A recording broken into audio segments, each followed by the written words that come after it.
So I did talk to Mona since she's our HIPAA officer, and she was fine with it. We did it the last couple of years, so we pay ISAC, and then they provide that webinar and training for the HIPAA people. So they just need a new contract signed and agreed. Did you catch that, gentlemen? Item number 4. That is correct. This is the same as previous. Nothing has changed as far as the costs. Right, nope, it's the same, Okay. just last year anyway.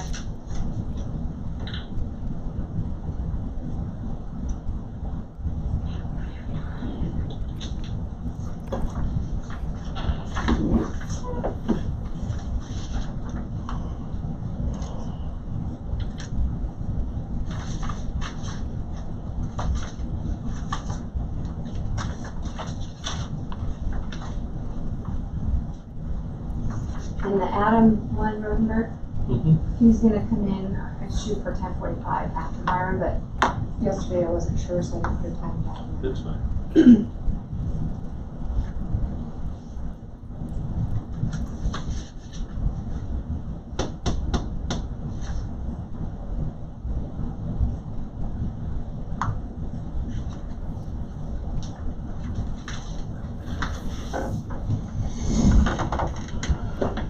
When do they do that annual training? I'm trying to think. I'm thinking it was in the fall, but I don't really remember when, but Nancy and I and my office staff and Mona, and I think you guys can take it as well. There's that too, like your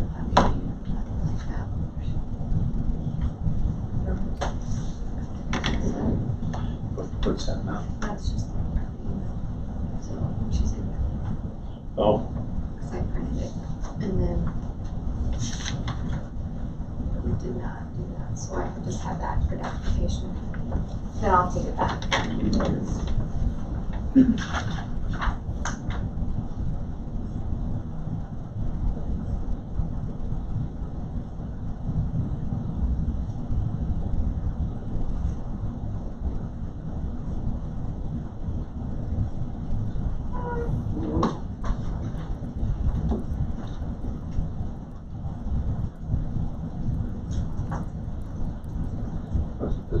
this one, Louis was involved in. That's what I thought.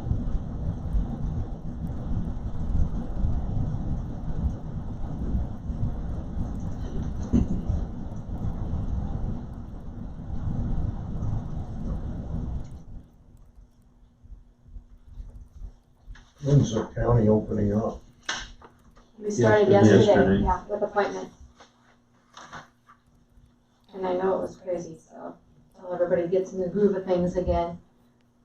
Like one would come in and they might have an appointment with the recorder, and then they made appointments with the treasurer, and there's, he kept security officers busy. Oh. But I'm gonna go to Tharps today. Did you see that big thing that was laminated? I did. So I think if we put it on the door, it's gonna block their view of outside. So I'm thinking of seeing if Tharps has something that we can mount it and then post it like down in the grass every morning or something, and even if it rains. And that way, if they scan the barcode, it'll go pop up like the DNR, treasurer's website, all those different. And then it has all the information too while they're standing there waiting. So, I might try to see if Tharps can do something like that to We mount have it. the directory. Mm-hmm. Would it fit over that directory? Just for temporary? Well, I don't know, because we want it kind of outside for those standing Right. coming up. I don't know. Okay. Because it's kind of more pertaining to who's taking appointments only. So it's a little different than the directory. How right big now. is that laminated deal? Or the It's paper? like 36 by 24, I think. Could you put it on that? You still got that steel framer, Rocha? Yeah, it's downstairs, I believe. I don't know how we could hook it in there, but we could try that. That would be heavy enough to take in and out too, I think. Heavy enough? Or? So it wouldn't sturdy blow enough? over, yeah. I You just could don't leave want it out there and just, cause see that thing drops down it. Yeah, I could try that one. I forgot about Okay. that actually. Okay. Pretty sure Brano still has it downstairs. Okay, I just told you I did not want it back. So. Yep, I know. Used it for a photo booth a few times, but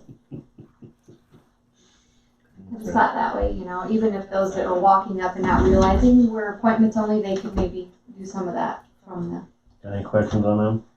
Yeah, if you are a new county and this is your first time signing up, it's $2,000. Mm-hmm. So I wonder how many counties are participating in this. It's offered to all 99 of them. We've been using them probably at least as long as I've been here.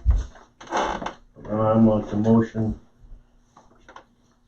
to accept the contracts with Isaac and HIPAA renewal. This is the signature one. There you Did you go. So second you'll that, sign- Gary? Yeah. sign on that side, and then they'll fill that in when I mail it. All right, and that also authorizes signature on the Yeah. contract, right? Okay. All right, I'll get that down, Tracy, followed by Gary. Okay, all those in favor, please say aye. Aye.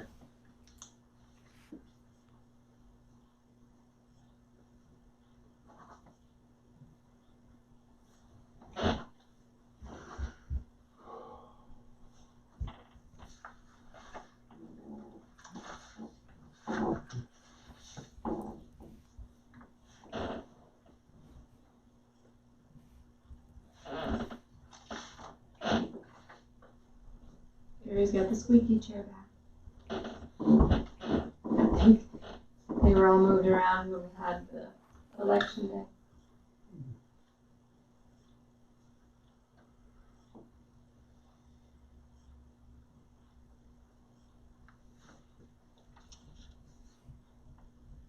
Boy, this stuff costs a lot of money.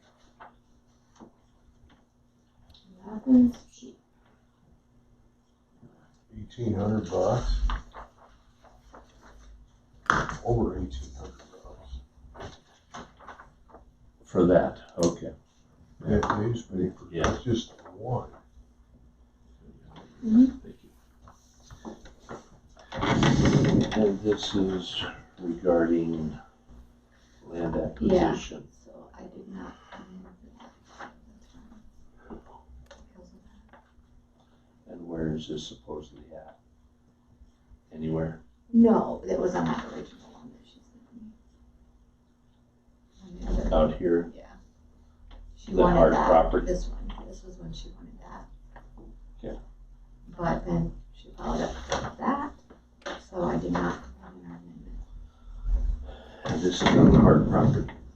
I understand it that way, and I have to, she's supposed to be bringing something today, because I have to share with the auditors. Want me to pass them on? Oh, yeah, you can, I mean, that's just, because I know she hasn't been in person with that. I just thought if it come up today, you'll have it.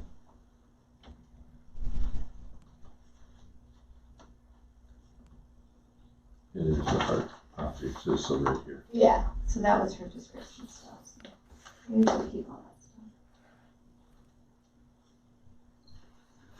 that stuff. That follows in the last portion of this.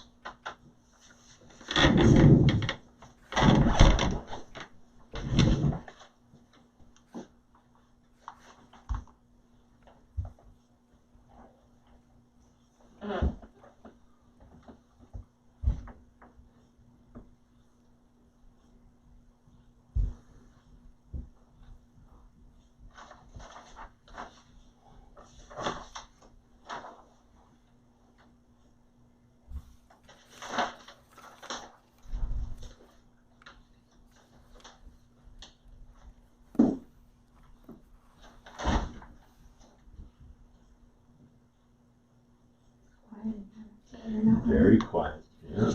Or air, maybe they don't have one. I Well, I know heard it kick off. when we run this one in here more, like, it freezes them out. So, the day of the election, we were freezing them out. How they're connected. Oh, do we have keys to the DHS offices at the service center? I don't here. I'd have to look in the box, so they have a lockbox. That's what, because Penny got locked out Friday afternoon and Justin wasn't around. It was like 4. She called and she Call left. me. Well, that's what I'm going to tell the girls in there. But I mean, in case you're not around either, I didn't know where to tell them. Because I've got keys. So So, Still. but you still think it's in the lockbox? If we have them, that'd be the only place I could think they would be. You have extras of everything supposedly. Right, and I don't know if that, because I thought we couldn't use it to into everything. I'm not sure that we were allowed to have That's what I them. thought, so when Penny called Friday, I was like, I didn't know what to tell Nancy, so. I know the janitors do, but I didn't think we did either, because of the. There's none in the furnace room. Okay. In the There envelope. is not. So I'll ask the janitors today, because if I don't have them, God, it's been so long since I've been in that lockbox, I can't remember. Well, there's envelopes up there by the breaker box inside that. that's where I was gonna have them look, Yeah, but. but there's actually, if you open that box, there's keys actually in there. I don't think there is. Okay. I think it was, no, they're the state and thou shalt not have them. We'll put them back too.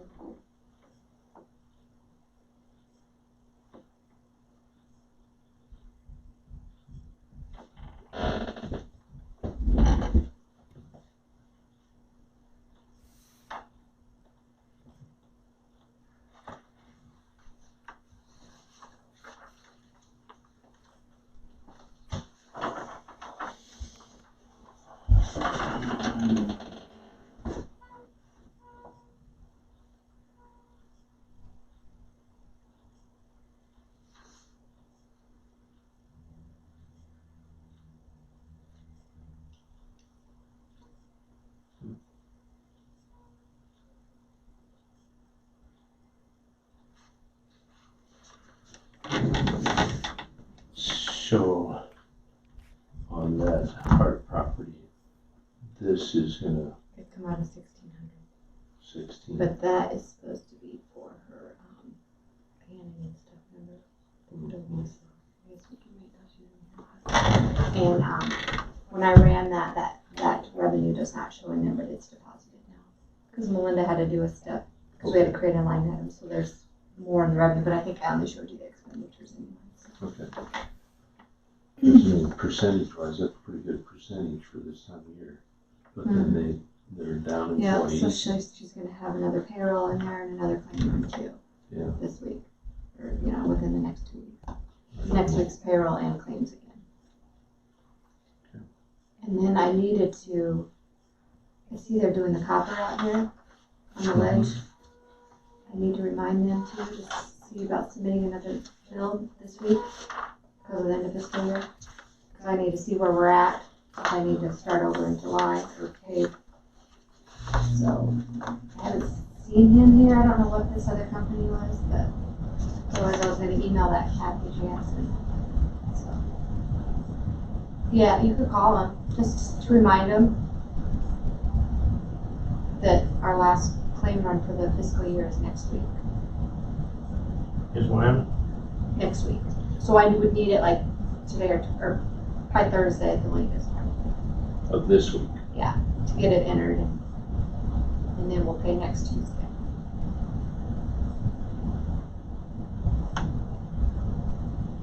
Because I see they have caution tape all around out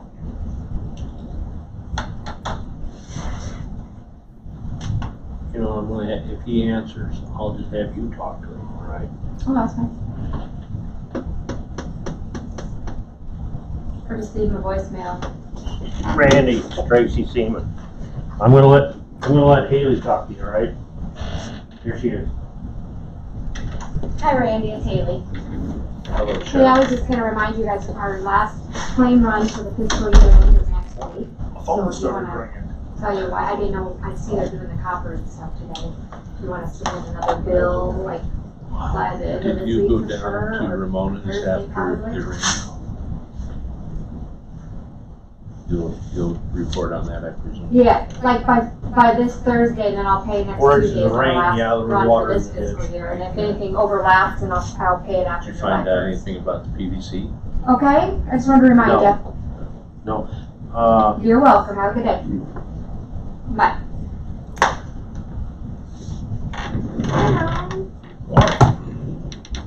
That's fine. Oh, jeez. Push that too long and then it goes back the other way. How are we doing this morning? Not so bad. All right, 3 months. You what? Yeah, no, I just started back up again. You feeling all right? No, it's good stress relief. 3 months. 3 months. How did the outcome of the coronavirus, how'd that work out?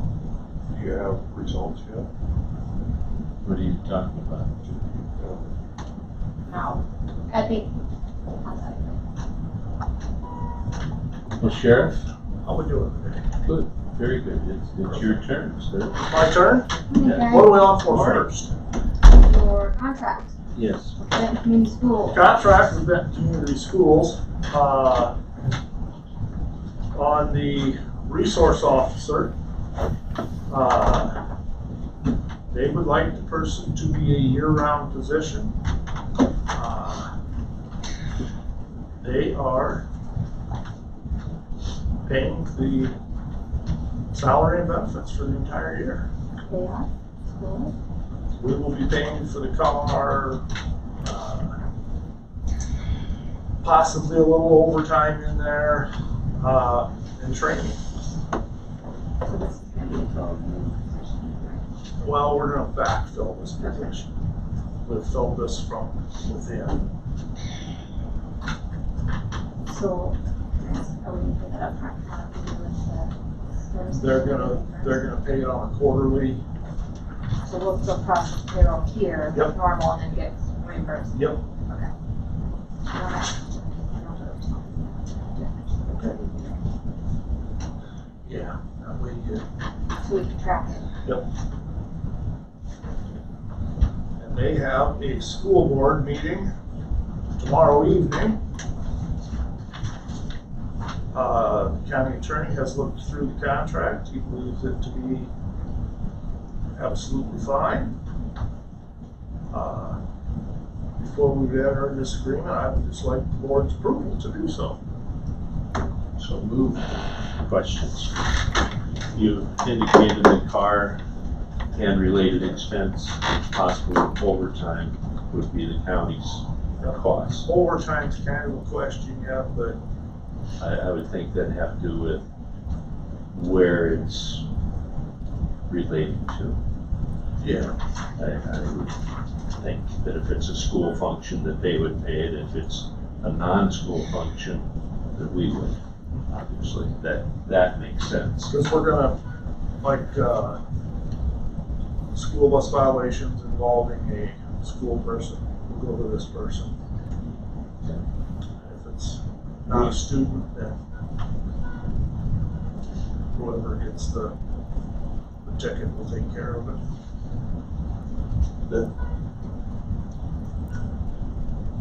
This is for in-school time only.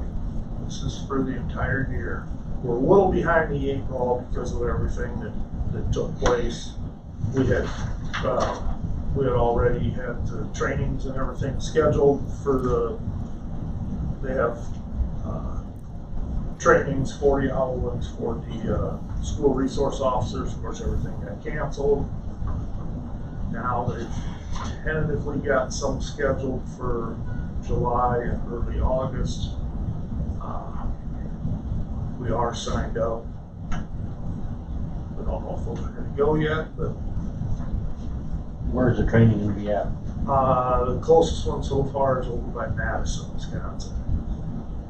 There was 2 right here in Iowa. They have not rescheduled those yet. One was in Clinton County. That's the one It's gonna be jail. Other than mileage, food and lodging is all about the same. Yep. So other than mileage, It'd obviously. be our car, so Oh, okay. So very little Yep. difference. Okay. Year round, and I'm guessing they'd probably be attending sport activities, etc. Yep. And they would work the schedule accordingly. I presume. they're going to match the school schedule, and then through activities and stuff would bring everything back in line with our 80. Yep. 2080. Yes, it's a 2080. I was gonna say, I have to disclose So those. you have someone already in mind for this? Yes, Tyler Brandt, Deputy Brandt.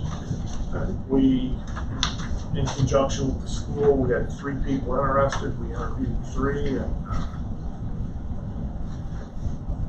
Tyler came out as the top candidate. Does he live in He lives in Belle Plaine. Belle Plaine? Okay. Right. So we'd have the expense of the car from Belle Plaine to wherever the schools send You you. know, we think it will be advantageous for the school to set up. You know, they basically wanting to start in the high school every morning, and then maybe go to Keystone at some point, depending on the day's schedule. So we would leave that part of the curriculum, the scheduling, up to the We'll have a presence of deputy and a squad car in the area is not gonna hurt anything. Absolutely not. And as well as, I presume, if there's an emergency, he could respond depending on what's going on. Yep. I'm guessing that. Yes, and you are correct. Okay. Cool. Well, we got a motion on the floor to approve that. Are you gonna add more guys in that during the day, since you're actually losing one? We're gonna, like I talked about last week about with the letter, or I'm trying to think the best way to, lateral transfer is what they call it, where we would allow somebody, if we were to attract a qualified candidate, been through the law enforcement academy and everything, if we could transfer them in at other than the first year under our wage scale, depending where, you know, how much training and time on the job they already have, we would move them in, because our pay scale goes first year, after the first year, after the second year, and then after 7 years. I would be willing to transfer somebody in up to their 7-year salary. That would be the highest we could do a lateral transfer, because then it goes from year 8 up to year, well, then it's after 8 to 15, and we can't transfer anybody in at that pay rate, I don't feel. The lateral transfer would be for pay and for vacation benefit, but the longevity within the office would remain. They would start over. Yesterday, the union had a meeting. They voted to accept it if we were to do the same type of agreement for jail and communications, which I don't have an issue with, as long as they're same thing as an officer, as long as they're all their training and certificates are still valid. And we're hoping that will get us a better candidate up front. Someone already with experience Yep. and training, sure. And save us the training costs and the time of doing that, so we would just be down to learning the area and the administrative part, you know, our computer system and our paperwork here. But you will be down one We'll deputy be down deputy for a while. until you get one hired back on. Yep. But that really won't start till middle of August, right? Yeah.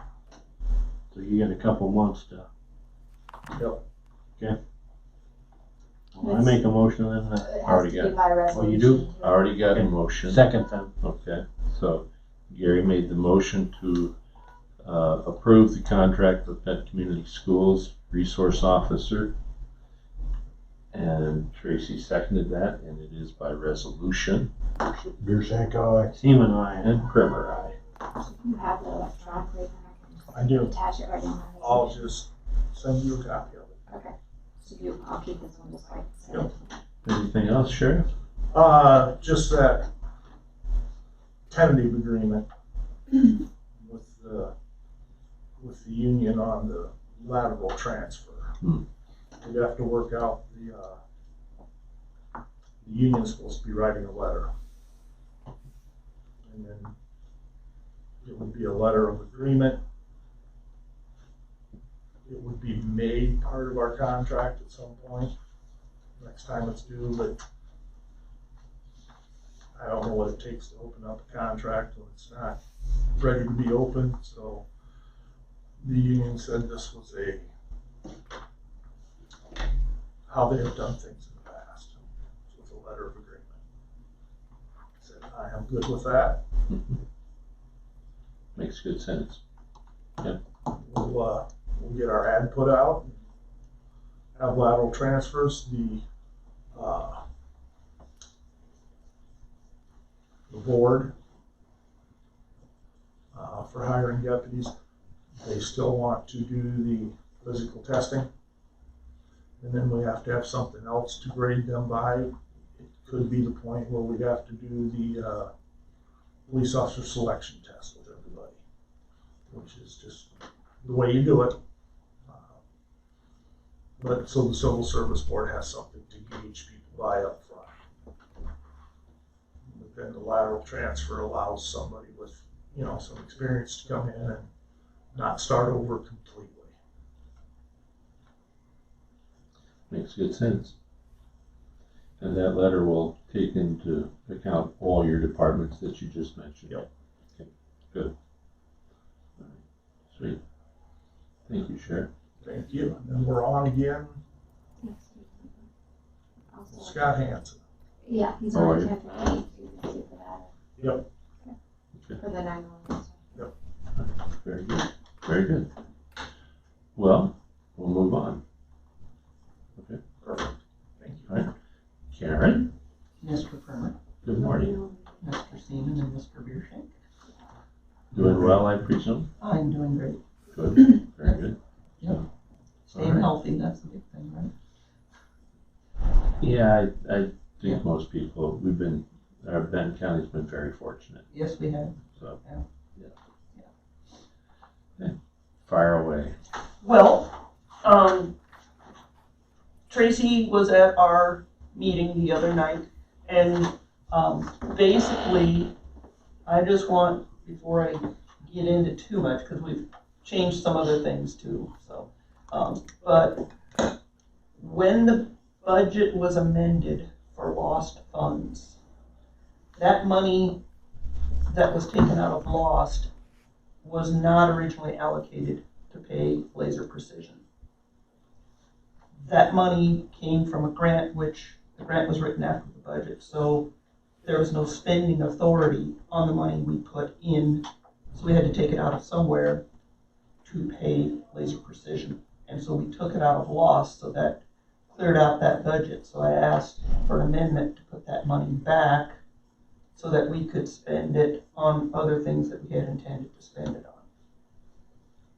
So, is that correct? The lost revenue funds. Right, correct? the lost revenue funds. Mhm. So with that is where we usually purchase things that we need, but because the amendment came in late, I didn't know if there would be funding for that.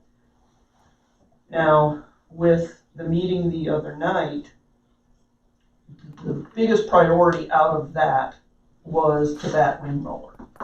And that would be a huge time saver, because where it takes 3-4 days to mow areas down at Hannon and to mow some of the other properties, we've like over at the Albert wetland and the Shane Hart Fin, and even along the trails and stuff, we can do it in a matter of hours versus days. So Zach got 3 different quotes. He got one from Titan Machinery, John Deere, and Cromingas. And Cromingas came in the lowest at around, well, John Deere was in at about 18,600. And at first Case, or Titan Machinery was as well, but they didn't bid to what we asked. So when we came in and asked again, they came in around 13,700. And Crominga's was in at 13,185. So we were gonna go with Crominga and get that batwing mower, and the board agreed with that. They, but we did get the 3 different estimates on that, so we went ahead and got that from Crominga's. So the other thing, and I know they had talked about signs in the park for speed limit, and they talked about a mini excavator, but I felt that unless we get more justification for that mini excavator, and I told them, I said, I want to see exactly where you would use it, because they were looking at getting a used one for around 28,000. And I said, and I know we can do our own, lay our own lines and do all kinds of other things, but I said, I just need to know more justification instead of, we need it, and we're going to use it X number of times a year. I said, I want a list of all the projects and everything, and if we can prove that we need that, then we would pursue it. But I think I kind of nixed that for this year. And they were looking at speed limit signs in the park, like they have, like the city of Benton put over by Tilford, and they're around $3,200 a piece. And right now at Rogers and Hannon, we're getting them installed. We've got speed bumps. And I said, the speed limit signs I don't have a problem with, but, and Ron, maybe you can answer to this too, is I just feel that after a while, they may be ignored, even though they would be movable, they would be on a post and you could move them. I don't feel that it's necessarily right now worth the investment. These are actually a radar type. No, well, they are, but they wouldn't take a picture or anything, just over at Tilford. I understand. And then it would be solar. We would look at the solar ones, would make it $3,200 a piece. We were gonna get one for Hannon, one for Rogers, and one for Wildcat, where we have the biggest problems with the disc golf course being at the back. A lot of times they'll come through, and with kids in the park and everything, and I said, well, perhaps we could just do the speed bumps this year yet instead of the sign. I mean, I feel the signs, I know when I see that one, I'm like, oops, and I'll slow down, but if they're not moved around, and right now we're borrowing the one from the city of Benton that's on the cart that you can roll around and stuff, so. And I think, honestly, I think Hannon would have the biggest issue because it's just, there's longer straightaways and you got both sides of the lake where they can drive on. But, realizing the need to clamp down on the budget, I'm like, okay, we'll do that. Now, the one thing I would like to ask, and again, if this is a no, in the general budget, first off, there's going to be a lot of leftover funding because, number one, we didn't hire our seasonals right away. Number two, we were short of staff, a full-time staff person. And three, because we didn't open the parks right away, the electrical costs, the sewer and water, the sanitation disposal, the fuel, all that stuff kind of stagnated, and we didn't go through those budgets. We just got the road bill from secondary to redo all the roads in our park.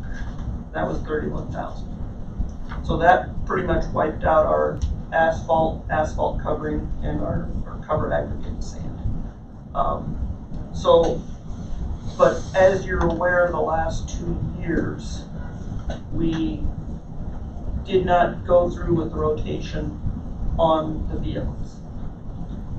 The River Parks truck that they drive, that the seasonals drive and utilize, is got issues, and we keep putting money into it. So the rotation at this point would be the conservation technician's truck would be the new truck, and their truck would become the seasonal truck.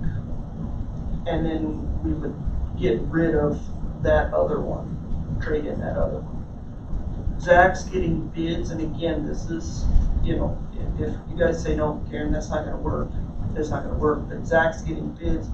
Right now, they're coming in at around 31 to 33,000 for a new truck. And again, I understand the budget, and it would still leave around 14,000 left in lost funds, and then that refunding was had put in at 35, and we haven't spent that yet either. So even on the capital side, there would be quite a bit of money left in the budget. So but since we had that budget amendment done, and I really feel that a truck would be a better investment right now than a piece of equipment that, as you had mentioned, we could possibly rent. And for what the number of times that they said they were going to use it, I was like, I wanted in writing how many projects this could work on. So where's a truck I can see. So, but again, understanding the budget and not knowing what next year is going to bring and everything. Yeah, next year's kind of scary. It is, and I know we won't get a vehicle or anything next year, so that's why I thought, well, if this year, but again, on a good note, Hannon has been packed every single weekend. We've only had like 10 sites available. So Memorial Day weekend in the campgrounds, it was kind of quiet. I think it was, we didn't open until the Wednesday before, and we also didn't have our shower houses open. Well, now our shower houses have opened, and between Rogers, Hannon, even Wildcat has been full, and so things are doing really well. This Friday, we would move up to our final level of 3 and open our cabins up, and we've had a lot of cancellations that people have been in that time frame where they wanted to rent it and they couldn't because we were still closed through COVID. With now these misting machines in place, and those have been working really well, we can go in and sanitize the cabins and the shelters, and so we'll start bringing in revenue again on the cabins and shelters. So the nature center, we're still undecided there. We've got people interested, but we're still trying to change something with the locks so that they can only utilize the basement, because even though we say they can't use the upstairs, they come through the upstairs, and if they have kids and that, there's a lot of evidence that kids have been playing in the kids area upstairs and stuff, that's not here. So we're trying to get locks changed out so that we can, if they want to rent it, they rent the basement only, and it's a lot easier to sanitize that.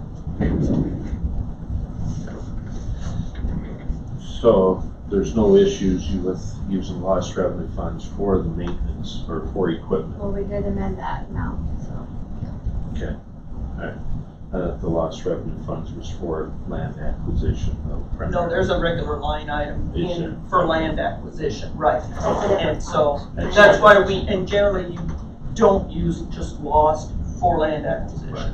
So that's why we're not But the putting in. REAP fund is not a levying authority, so. Right. You say that doesn't go back to the general fund because that's its own fund. That's its own fund, and that would accumulate as And you much. would purchase a vehicle out of REAP or anything like Right. that. You have to specifically use it for certain things. Yeah, and we did get, on the, as far as the property, since we purchased land purchase, the Pheasants Forever out of Benton County, Bruce Goltz went around and really spoke a lot to the chapters in the areas.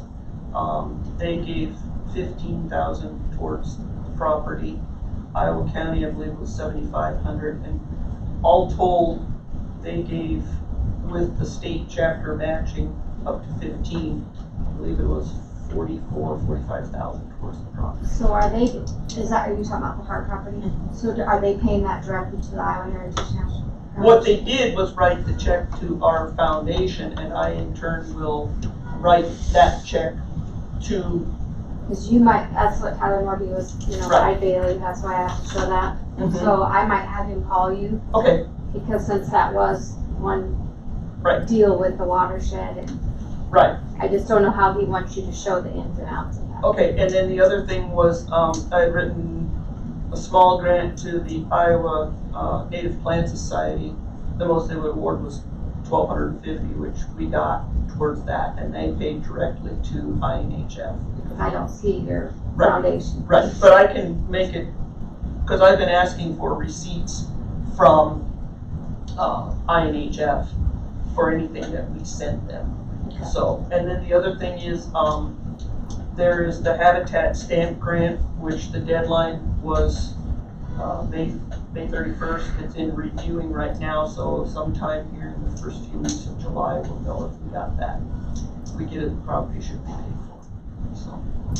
So within this fiscal year, you think? It can be retroactive back, perhaps, because they won't make a decision until I think it's around the first week of July.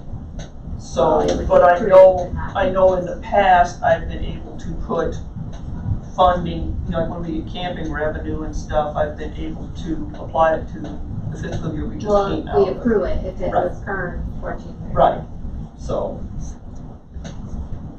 Well, to me, this looks like you've got more thought into this. The batwing mower being a time-saving Yes. item, that makes sense. Your radar-type speed limit signs, I think the city, don't quote me. no, I think they only paid about $500 for that one that you got. You talked with Ted. that's what I thought Scott did. Scott was the one who came to me with that, and he talked with somebody in the city, and they gave him the place where they got them. But we can certainly double check, and when I get back to the office. I'm not sure he paid Okay, a whole lot of money. I'll double check on that, but realistically, regardless, unless you got somebody enforcing it, it Right. might as well just be a sign on a post. and that's why I preferred to go with, and I know the campers don't like the speed bumps, but they're doing the purpose.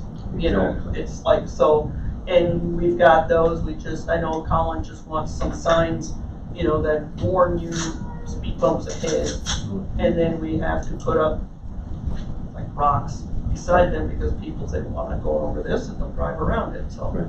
But we can work with that, I don't have a problem with Mini that. excavator, I think that's very wise to hold off and, rent one a few times. If you see the need is that great, see what Right, budgets are gonna look like in the future. I agree. Pickup, I understand, I sure do. I don't know how you gentlemen feel, but, Yeah. if you've got one that's nickel and diming you to death, this may be the time to take care of that. This looks like you put more thought into this, which I think is great.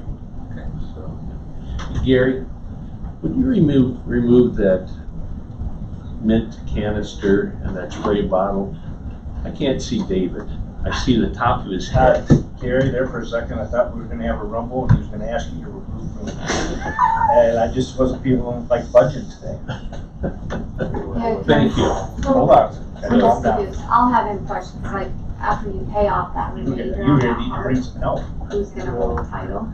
Benton County Conservation, So, gentlemen, have the with title and deed. those For the 4 special items that we went full. through, I don't know. what do you Just some of the think? wording.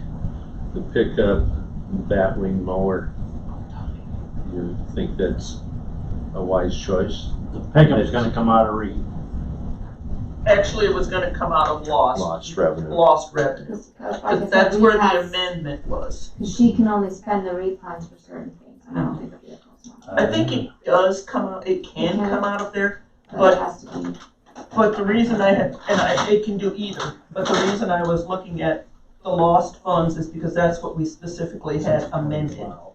And so that was with the intent of possibly purchasing a large item out of there. And I just felt that, and I talked to Zach and Shelby, and I talked to Cindy, who's our returning seasonal in the river parks, and like I said, it's just, I feel that that would be the better way to go. And whether I take it from REAP or lost, but since lost was amended for that purpose, I felt it would be better coming out of lost funds. And then the next question is on the Hart property. Mm-hmm. You got all that extra money that come in that you weren't planning on, right? Almost 40. No, that was figured in. Well, That was figured in when I wrote the grant for the habitat grant, because we still owe about 230,000 on that. I thought when Yeah. you'd done that, you were Yeah. banking on Right. some of the, Right, Yeah. I was, and I knew, Pheasants Forever, originally, et cetera. Pheasants Forever had said about 30,000. And then they came in, like I said, I think it was the last, or it was around 45,000 that they raised towards that property. And so when I wrote the grant, I wrote it with that, knowing that contribution was there. And so that's where I wrote the grant from.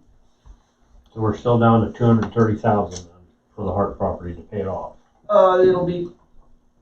It won't be quite that much yet, because I got the check, part of the check from Pheasants Forever, which I just need to deposit and send to That's Iowa where Natural I Care. just need to make sure before you do that, because I want you to talk to them. Okay. If it has to, if it's technically land acquisition and Benton County's gonna hold the title or Right. conservation, that's where I wanna make sure you can pay out a foundation to that. I mean, Yeah, only, I think I don't know how that works. it would be towards, in Because my we don't mind, see I'll that talk to now. Tyler, but in my mind, it's like raising more money from another fund to Right. help. But like a just reading donation. through this agreement, that's where I'm not sure if Right, that's. and I'll double check with Tyler. You want me to give him a call, or do you want? Well, yeah, because I'm calling him this afternoon on some things from last week's audit, but, Okay, this you can was just one get a of hold them. of me, I can come in this well, afternoon. or I'll just have him call you with some Okay. questions. Yeah. And maybe I can have Dave look through this agreement too, if we're gonna hold title. Mhm. I just wanna make sure we follow Yeah, through I can with look at it. everything. And that's the one from that Iowa Natural Heritage Foundation Right. usually does with all of their. It's just something we haven't done before, right. so. And then, the other thing it'd be is as long as, if I put that money in, bring it in here to the treasurer's office, that there is the spending authority. Well, it wouldn't be for this fiscal year, if we didn't Right. budget for that. Right. But could it be, So if you deposited in land acquisition revenue, we would have to probably amend to give you that additional spending authority to pay this off to Right, that's clear a good the idea. title. right, And right now, you don't have that spending authority in land acquisition for next year but either. if we could do that, I'll gladly put that, That's, right. yeah, we So gotta we'll make sure talk. we're on the same Okay. page with that. Sorry, Tracy. You were saying something else? I'm just curious how much that was for the Hart property, like if you had to write a check today. If we had to write a check today, it would be right around 200,000, because I'm figuring in the 29.5 from Pheasants Forever. There'll be another 15 coming, and then the grant, if we get the Habitat grant, that's about 187,000. So, which out of $1,250,000, the county paid 100,000. So, and they did have, we had some biologists out on the property the other day. They're still looking at impediment from, if they built that wetland and that dam for the wetland, what is that gonna impede? And there are, just in the 2 years the cattle haven't been on there, they're finding more and more plants, and the biologist, he's an independent biologist. He's got about 45 years of experience, and he said it was one of the most diverse fens that he's seen as far as sedges. There's 30 to 40 different types of sedges out on that property that he said are just absolutely amazing. And then there's cotton grass, which is a state listed species, and they found that as well. And then the bog willow and the swamp thistle, they did believe they identified the swamp thistle out on that property too, so they're pretty excited about it.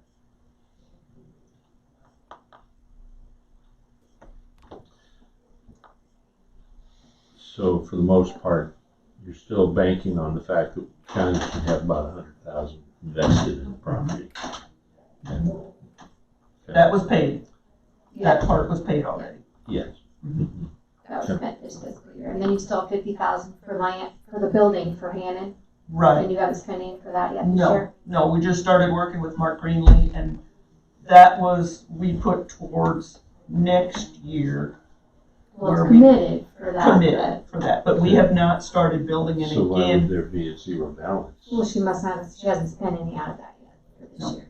But which we put 50,000 in just in case. Mhm. So that's what I didn't know. Oh, We the were gonna, rainy, Yeah, coming. so you're not gonna next spend line any over. out of that for Okay. this not year? this year, not, Okay. not before tomorrow, Okay. when everything has to be in. Mark Greenlee and I and met with Colin down at Hannon, and we had several ideas on the building placement and the septic location and everything, so, and then we were working, on getting designs, talking to, like, Scott and Zach and Shelby up at Hannon, or up at Rogers, because of that shop. What do you like about it? What don't you like? What would have been done different? Because if we're gonna do one down at Hannon, we wanna make sure it's done correctly the first time, so we're not saying, okay, this and this and this. So Mark, the conversation we had with Mark was really good and very insightful, and I just gotta get him a couple other things yet, because we're looking at something as simple as a septic pit to sand filters to a tertiary where we put in 2 or 3 step system and drain it in the lake. And the one thing we all agreed on is we want to look at long-term, long after all of us are gone, and that's still there, what's going to be the cheapest route. Because right now, just a septic might be the cheapest, but you're pumping it. How many times do you pump it to get even with what you could spend more on front? I just want to throw a comment out that we gotta watch, how we spend our lost revenue funds. Mm-hmm. Because, as we all know, Mhm.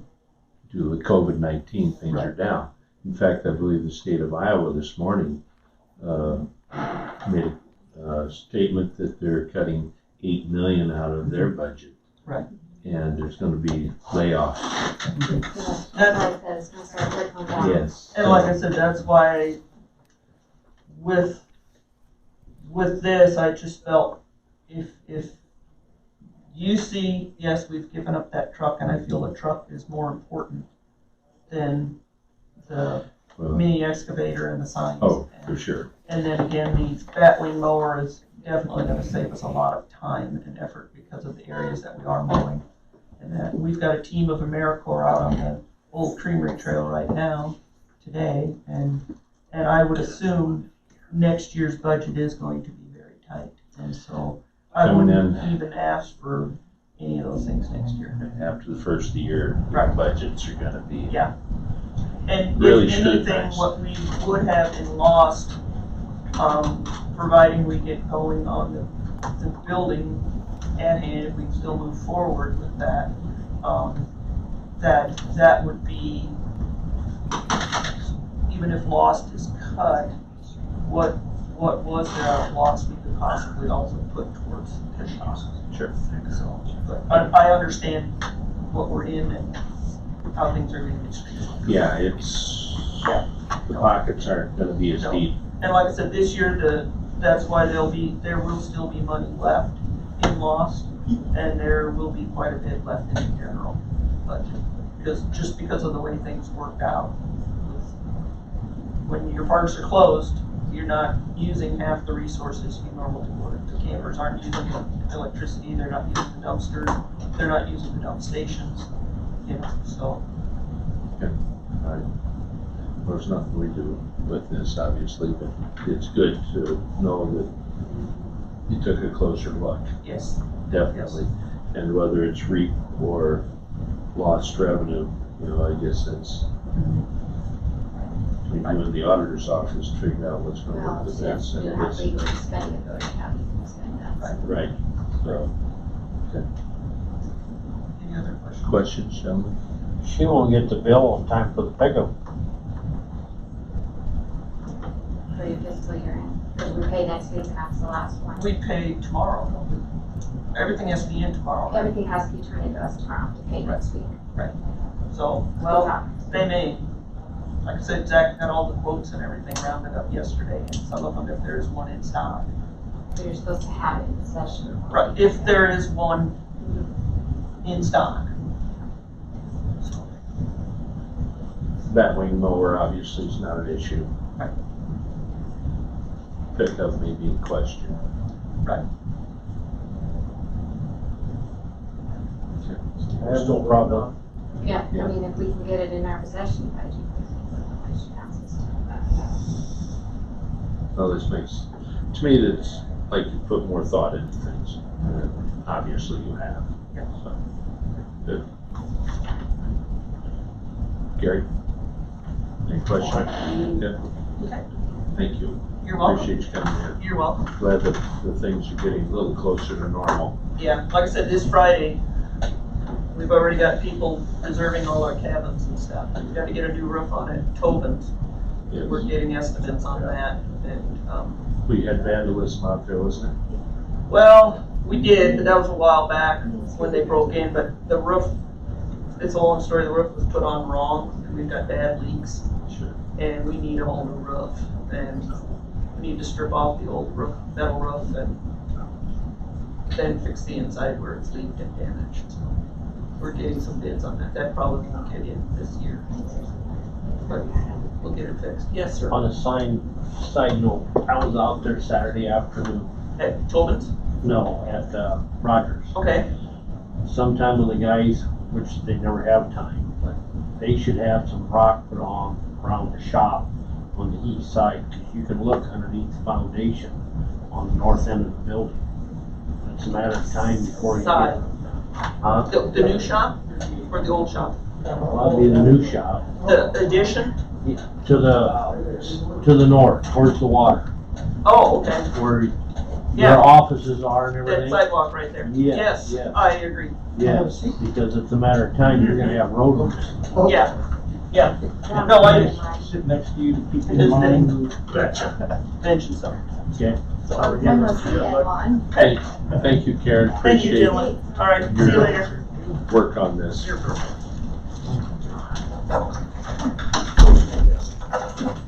Good morning, one and all. Good morning. And it is exactly 10 o'clock. You got the show here. So,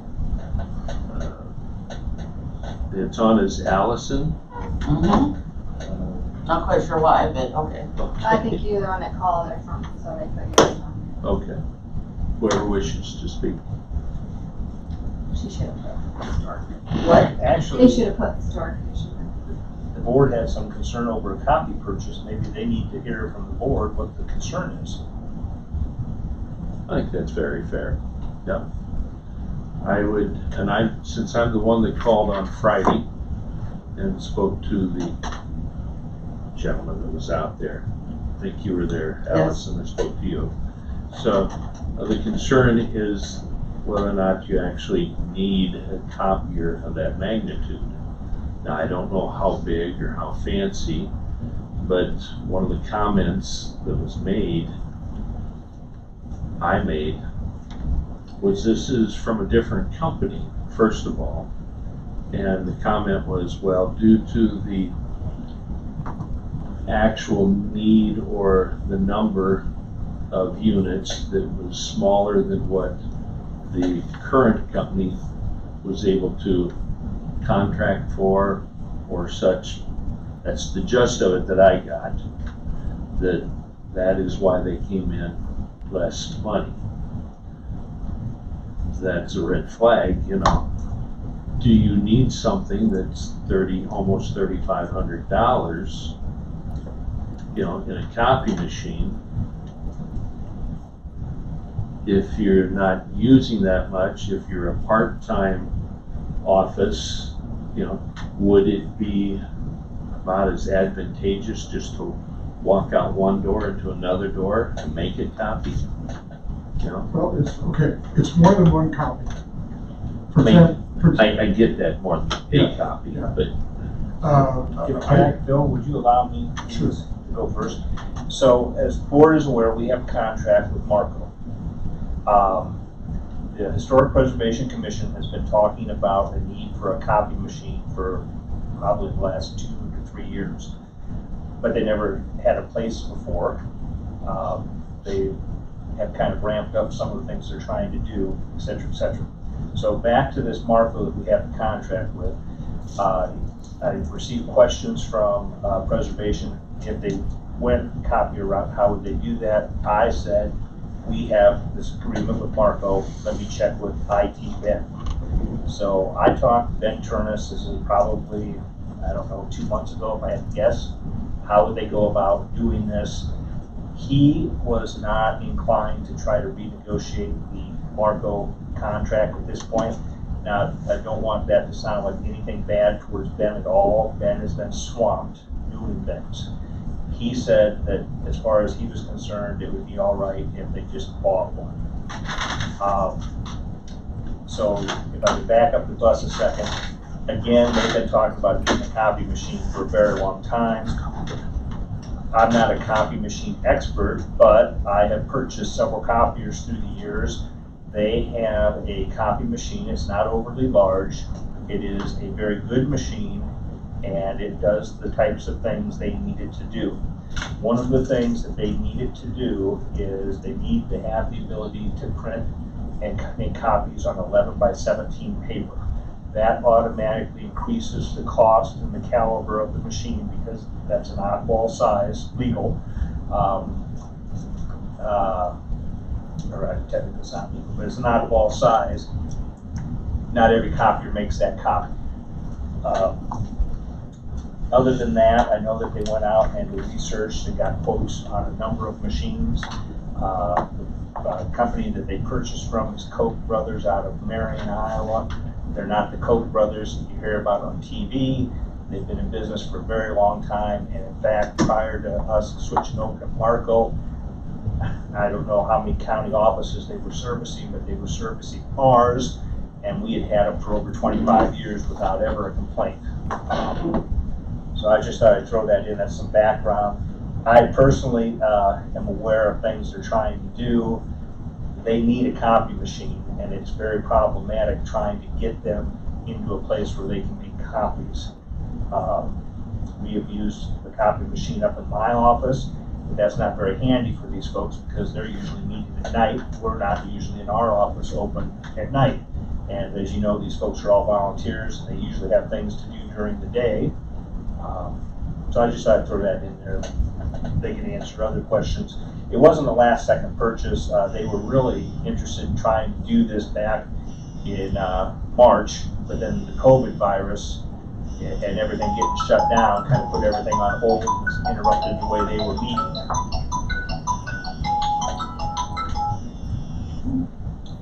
Edwin, are you playing a game over there? I think I'm gonna beat it with my cane. I don't know how the Marco agreement, we went through it, I don't recall all the details, but I think they provided the machine and it was a use, is that correct? As you use it, you pay so much a copy. Some of the color copies are in addition, but I'm not real sure without asking Ben either. Okay. So that could not get it. And I hardly think it'd be a renegotiating of the whole contract to add a machine. But, you know, I could be wrong. Locked in so many. Again, not trying to pick on anybody, but the person that's in charge of that has been very, very busy and basically didn't have time to do it. Sure.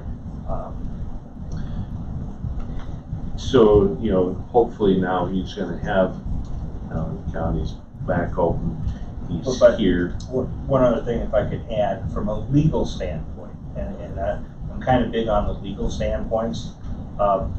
The way it works is, the way the law works in this area, if they want to make this purchase, you folks don't really have the right to say no. But we approve claims. Right, but it's an administrative function, that's the term for your position. If you had the ability to say no to any claim, that would make you the sheriff, or the auditor, or the engineer, or the whatever in any department that's out there. They are a commission, they're like the conservation board. You don't tell the conservation board no on any of their purchases. You can go ahead and raise questions, but at the end of the day, if it's a purchase they want to make, it's a legal purchase, and this is, you don't have to like it, but you have to approve it. If you don't, in those situations, you would actually be quite arguably guilty of misconduct in office, which is an offense, which also removes you from office if it gets prosecuted. This issue comes up probably about every maybe 4 or 5 years where somebody doesn't want to pay something or other. Most of the time it can be resolved with discussion, but the bottom line is they have money in their budget.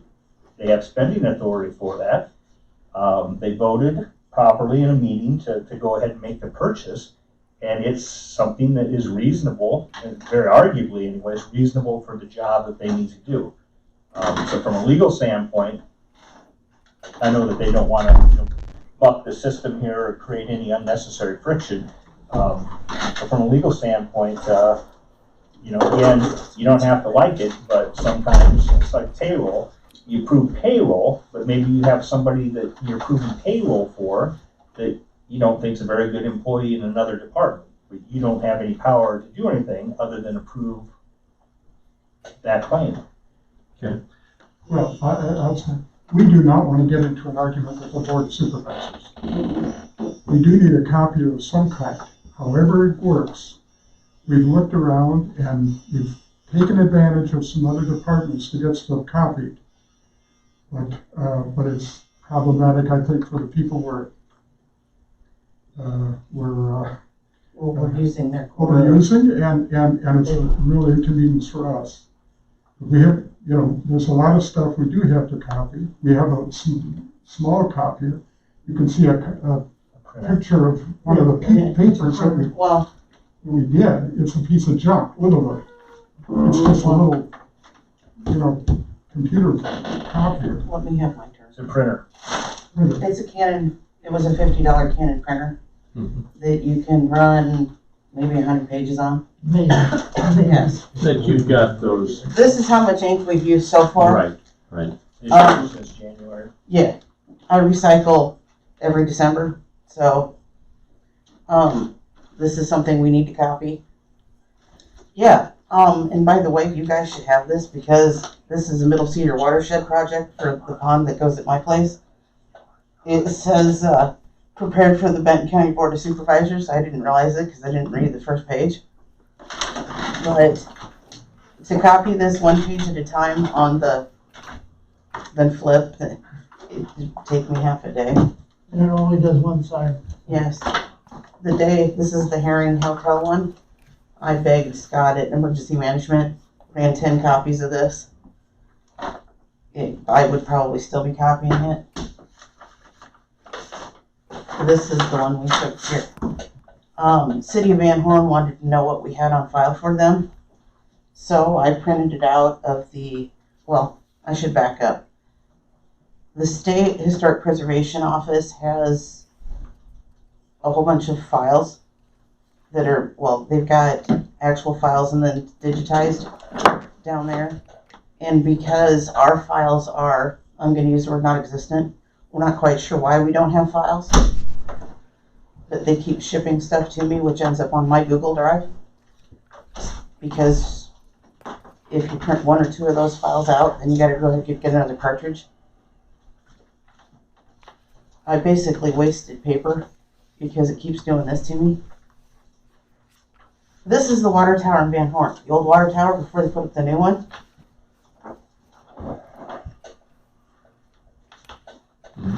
So.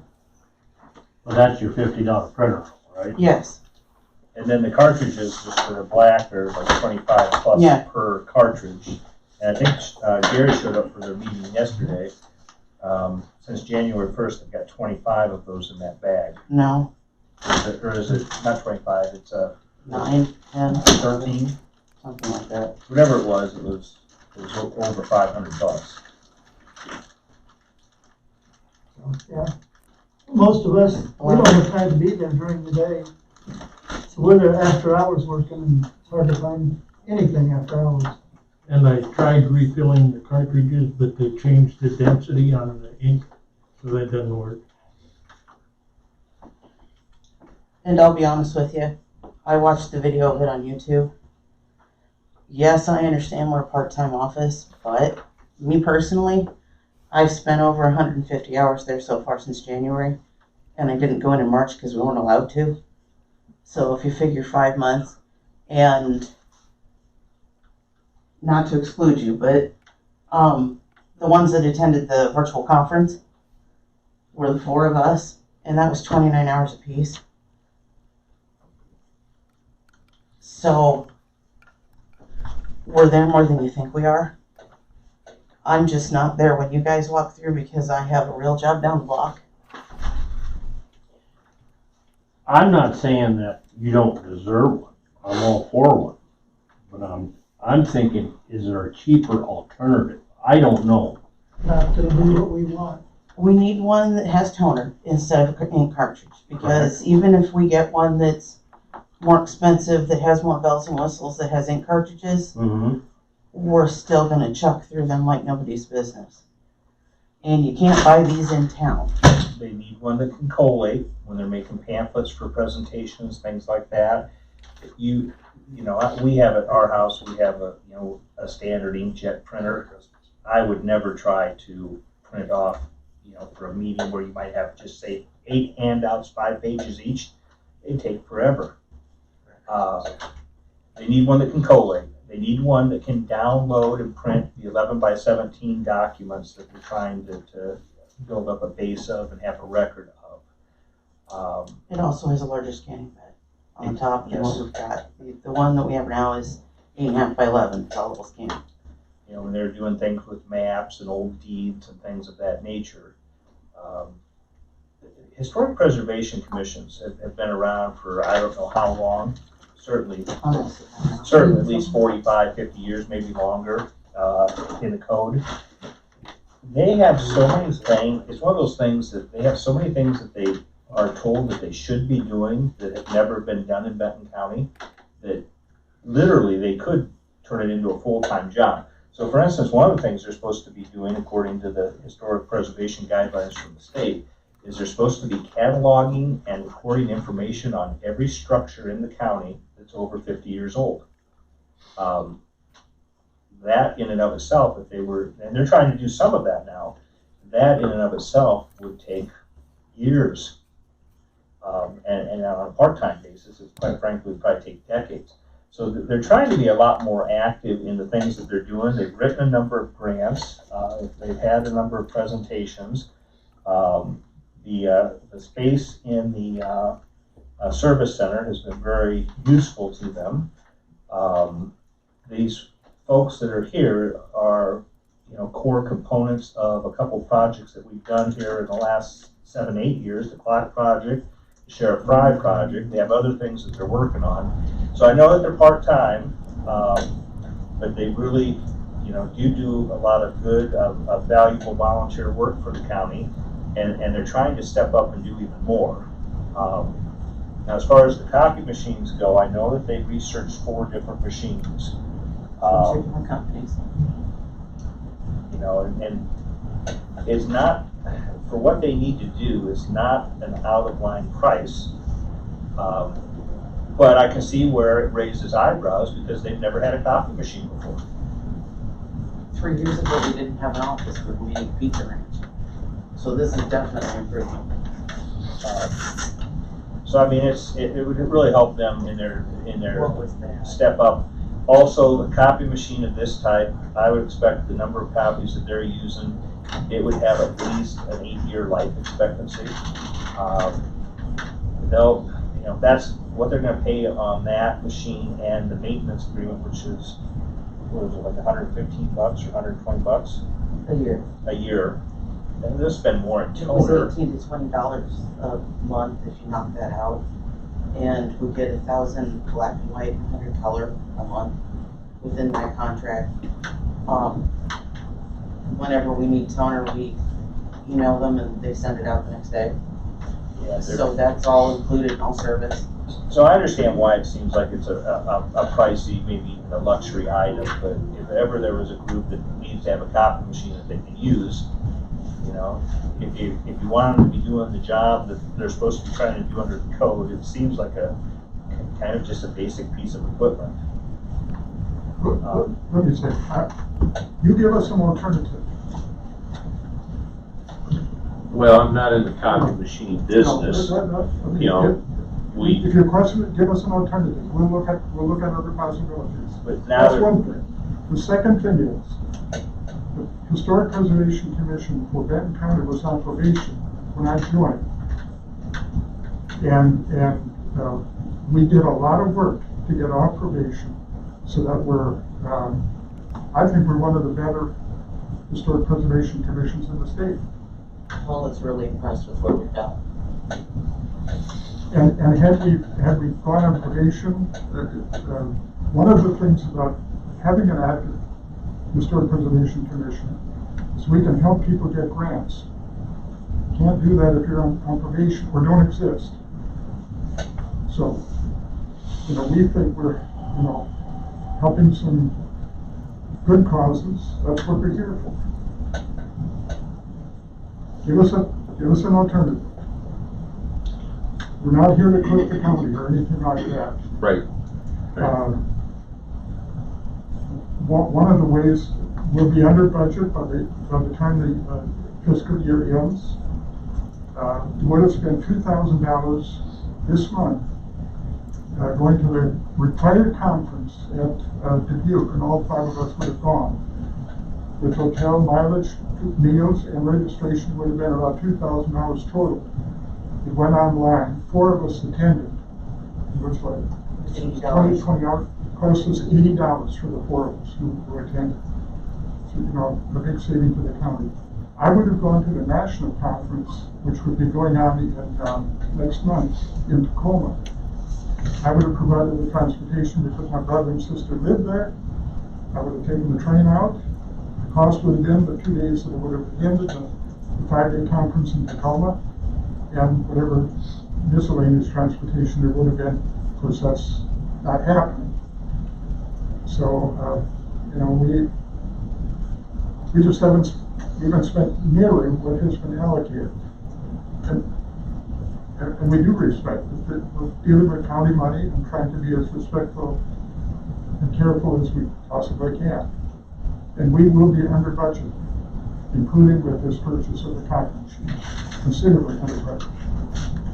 And that's due to not going to the conferences, Well, which was that because of the helps. That helps. COVID-19. Yeah, that helps, but other things that we haven't, Sure. that we have been efficient and effective with. Well, basically, from what Dave has told us, we don't have any say in the matter anyway.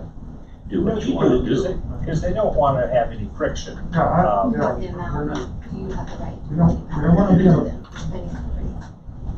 We have You approve their budget for their allocation. exactly, basically, like whether it's the sheriff's office or pick on Scott Hansen, Dave Thompson, their offices, where our only control is through budgeting, correct?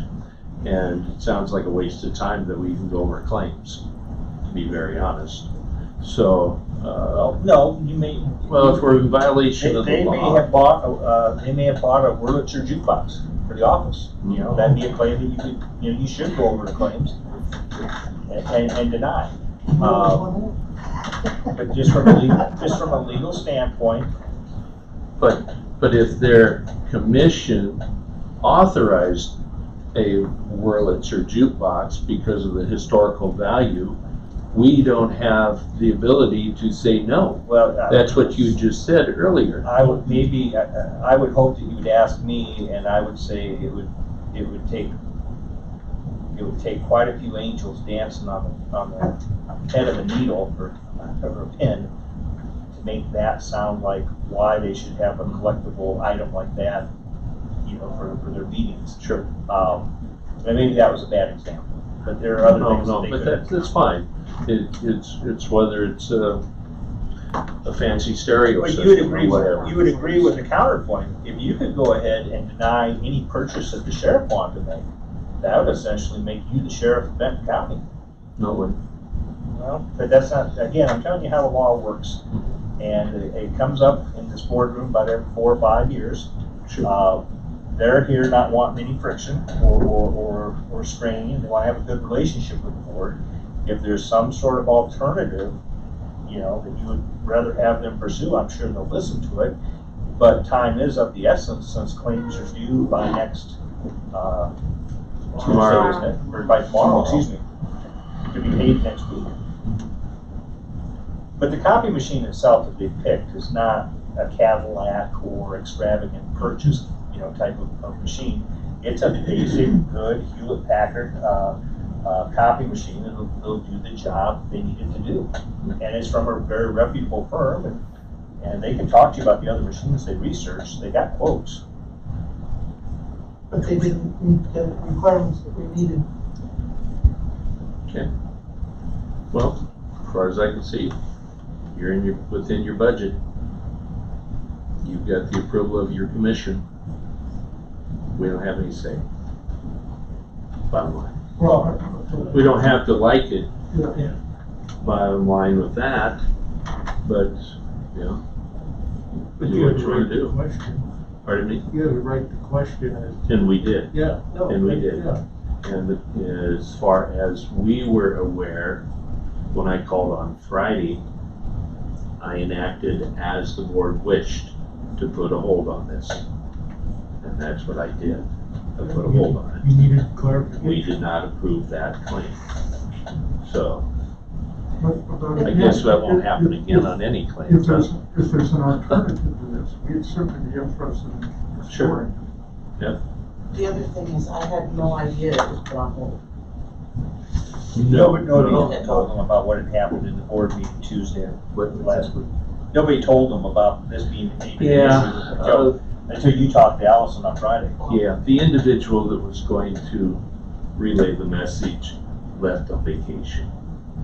He didn't Well, have and it. she felt like it was her part to tell him. She Well, would have been and I thought she had taken that on, and unfortunately, it's what it was. It's okay, but does that explain why I was so shell-shocked on the phone? Well, of course, I of course. had no idea. I apologize. How big's this printer? Is it Copier, yes. Or It's on a copy. stand. Standing. self-standing? It's on a stand, yes. It's on a little bit of a stand. It's probably, if I had to guess, I don't know, 3 foot wide. Stands about that tall. It's similar to the copy machine down in the collections office, although it's, well, I just, if you want to stop in and look at one, but this one's got a little more bells and whistles on it because they needed that bigger scanning bed and the ability to print a bigger document. I have a copier that I purchased, and it is probably very close to what you've got. They have 2 or 3 drawers below that it feeds the paper from. It's got the large bed on top where you can scan, you can fax, you can email with your scanned items. I mean, it will collate, it'll staple, it'll do both sides. I mean, does everything but wash my socks, I think. You know, and I'm not so sure if I didn't put it in the feed tray that it might do that. So I get, you know, the need of a copy machine. There's not a day that goes by that I'm not working mine, you know, but I'm a full-time, multiple business operation. I So think this will benefit the county and our office, or our commission greatly. I mean, I think it will definitely benefit the commission. A copy machine will benefit the commission, and hopefully benefit the county through grants and to the people. to different organizations, etc. That is, it's a very true statement, Robert. Alternatives, with such a short notice, there is about one other alternative that I would offer, and that is walk across the hall and nail down Ben. He's in today, isn't he? Yeah, but I feel like you should talk to him before you. Oh, I get that too, but you know, it's not the first time somebody's popped in. So, Actually, but that's kind of where it's at, phone call or whatever it may take. So, yeah. A comment was made last week that, you know, a desktop type, you know, that you can spend $400 or $500 on something that would be a little more affordable, something that seems a little more part-time, you know, that type of thing. But obviously you've already researched that. So, And again, that type of copier is not going to do the things they need it to do. well, now if it's got to have the 11 by 17, that's a big poster. We did a lot of research to make sure that it met, that we weren't going over and that it would do what we needed it to do. There was a lot put into it. Right. We discussed it for like 4 meetings. So, I'm sorry. we discussed it at 4 meetings Or more. and kept, we're not together on this yet. We tabled it and went to the next one. Okay. And this would have come through in May, except we didn't have an April meeting. It's understandable. So, okay. Does this thing keep track of your copies then too? Yes. Yes, They all have a counter on If they were to go over their 1,000 page allotment for black and white, I don't, it's in it's the like a contract. 1/6 of a cent. Yeah, it's like a fraction of a cent. They keep track, so if all of a sudden they printed 3,000 copies, then they get a little bit of an add-on bill for that month. So, Probably like and- 0.8 of a cent or something Yeah. like that. And I'm guessing, I don't know this for a fact, because I haven't looked at it in over a year, but I'm guessing our Marco contract's probably the same. If we go over a certain, per copy machine, a certain number, there's, like 0.06, Yeah. whatever, per I think it's copy, 0.008. whatever it is, and it's a little bit more for a color copy if you go over that allotment. The toner's gonna be free then? Yes. Well, That's part it's of it. included in Part our of the contract. service agreement. Yes. The other thing is before we went with Marco, we had a Hewlett Packard out of Koch brothers, purchased out of Koch brothers, and we reached the point where they were no longer making parts that was obsolete.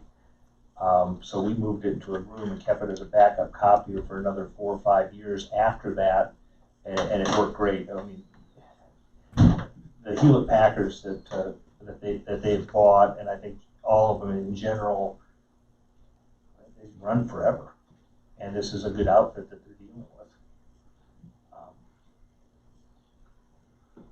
I think it'd be a good copier for them for the next decade, basically.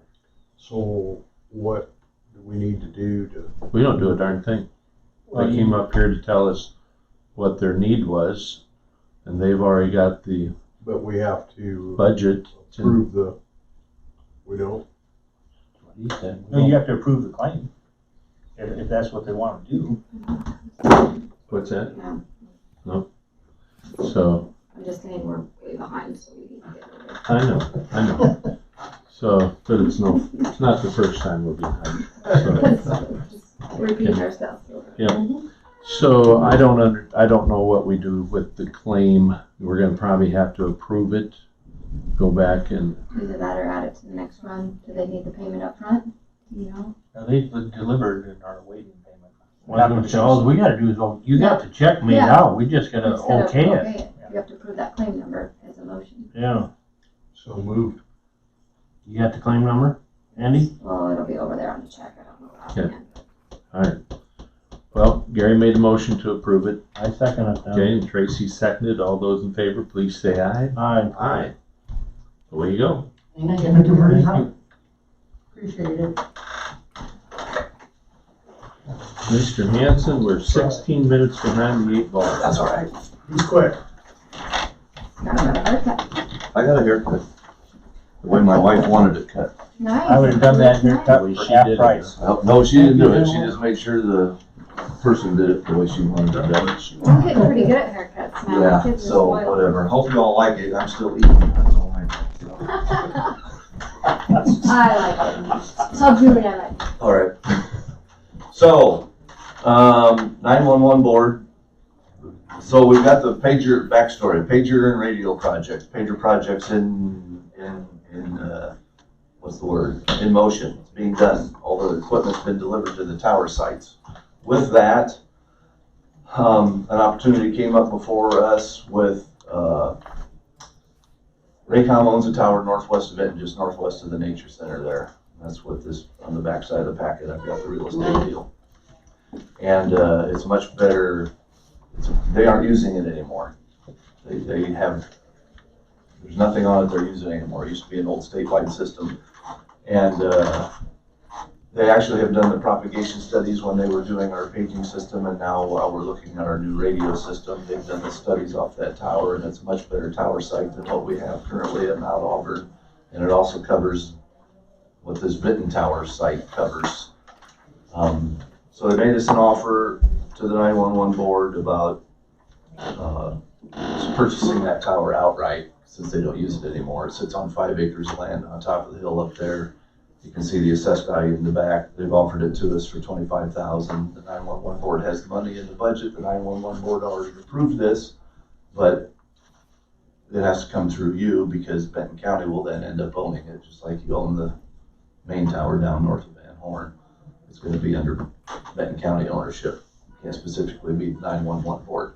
So we're here to get that final approval today for being able to move ahead with purchasing. And David looked at the real estate contract that was provided by Raycom. I had left early Friday, so he left me a voicemail.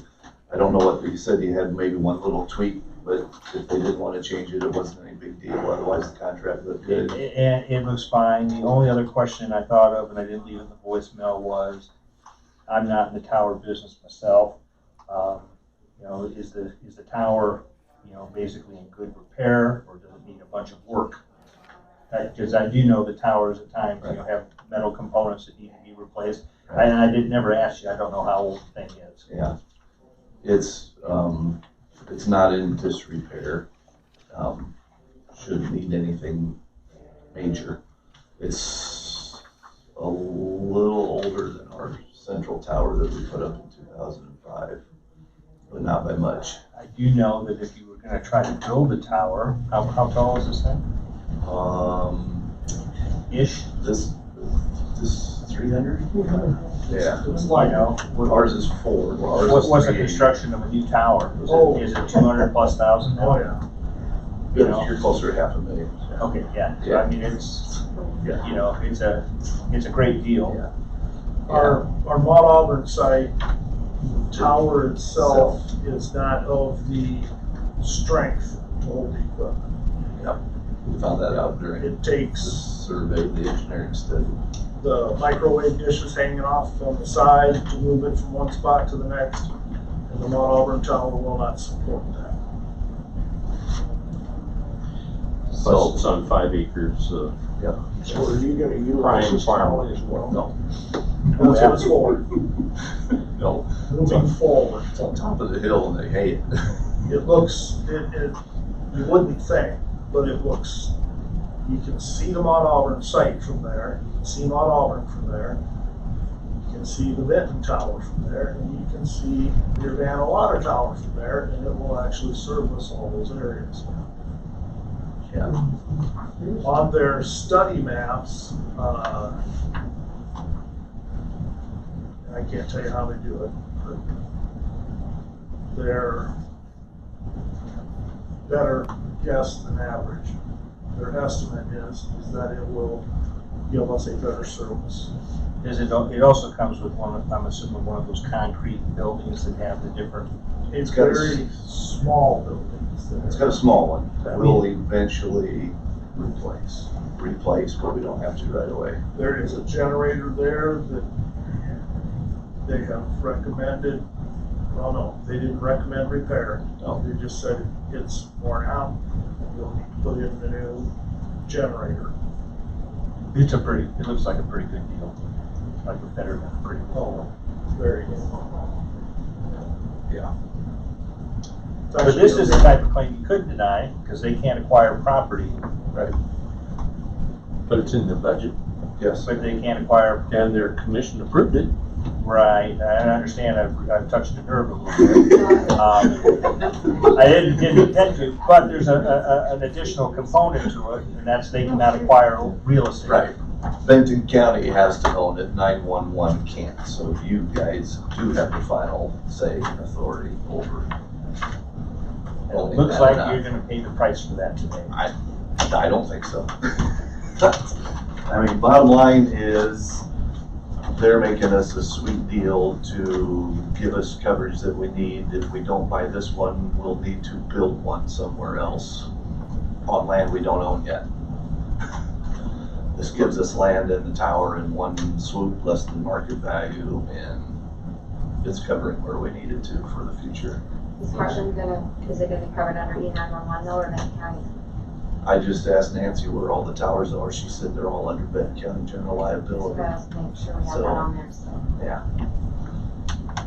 Yeah, so all of Well, them. there's no doubt that if it would cost you $200,000 to put the tower up, Oh, yeah.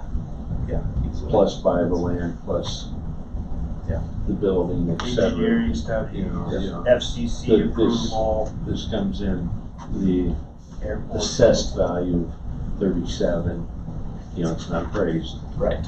Yeah, the Right. assessed value is less than what you're getting for it, so it does not seem like a bad deal at all.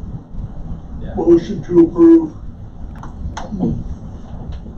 Second. Okay, we got a motion by Gary and seconded by Tracy to approve the purchase of the tower. It's a contract, right? So Yeah, we'll have to get, that's obviously drafts.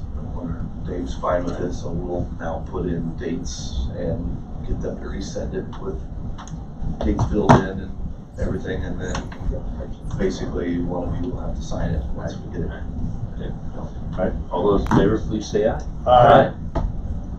Okay, Thank you very much. thank you.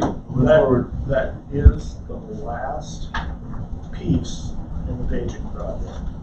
So, that we're aware of. Unless some surprise comes up, the building that is there is sufficient to house the paging equipment. We were gonna have to get a generator from Mount Auburn anyway, because that one got It's gone.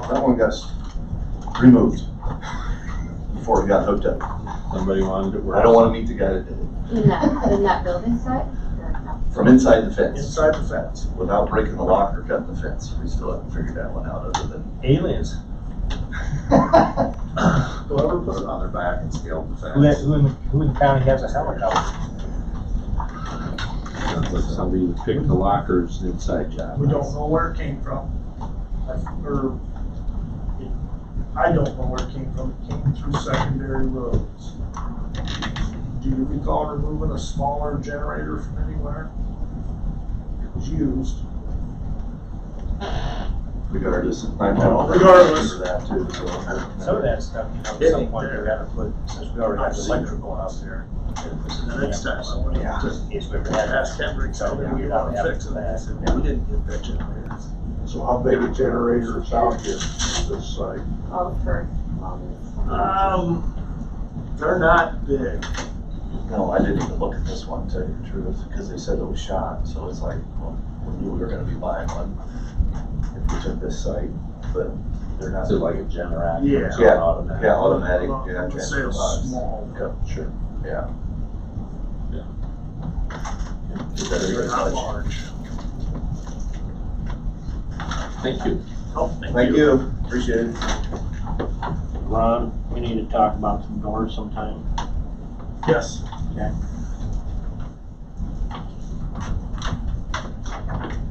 Okay. Thanks. Good to see you, Robert. Right away. Shouldn't we have to get a key to the service building? If I can't get in there to do anything. You need to talk to Ben about getting a card. Niall. I don't know how many are allowed to have it, so. I'm here on behalf of So somebody. you have to give them permission, and they'll make you one of those to swipe it in and out. Yeah, how are you doing? Cause I can't get in unless somebody else is there too. Yeah, I don't know who has authority. Hi, your commission up there to approval, and you guys are approval. Exactly. Well, the commission's already said that we should have it, so, all right, thank you. Okay, I thank know you. Phil has one, and I don't know what he's Allison. made, but yeah. Yeah. All right, thanks. Bye-bye. Well, Myron is at 10:30, but Adam, yours won't take very long. Mine will take more than Adam's time, so. Here's Adam's. Okay. That's why I didn't put a time about him, Adam. So, ECOG, the grant administration for the program, their line item, or their contracted amount is expected to fall short. And so they have a contract amendment to allow ECOG to essentially take money out of project dollars, because their administrative dollars were run short. So the contract amendment is for it not to exceed up to $60,000. In case they do run out of money, there won't be any problems next year, which is likely when that's gonna happen. And that doesn't go off this year, that just goes off the whole contract. That's just off the whole contract. That's, Right. It October shouldn't, 16th through the 21st, or Yeah. 2021. Yep, 2021, so it's more of a preventative thing at this point, so there's not any hiccups. They said Say a not year from to now, exceed 60,000. not to exceed. Yeah, so I don't think It's it's, different than what this says on the very front. what is it, I didn't memorize what it all said. Not to exceed $213,109. Is that that might be the total amount? Don't know. I didn't read it. Contract. So that's the total contract amount. The amendment number 2, which is what we're doing now, Okay. is for not to exceed additional $65,000 for the 65. So sorry, Okay. that's all this. Oh, it's smaller print. Okay. Yeah, so that's the total contract amount that ECOG had for the administration for this project. Okay. So that not to exceed. Yeah, they cover put those shortfalls funds, that we have. it's basically a pass through for us. Anyway. Yeah, and they're needed for the job, they do all the pay request and compliance paperwork. Sure. It can be daunting, especially since we have 6 different contractors working right now, so I don't wanna have to deal with any issues because they ran out of money. Especially if they don't need to. And we have the money in the budget to cover what I foresee is their potential overages, but this, like I said, it's more of a preventative measure to make sure that things continue to run smoothly through the end of the grant.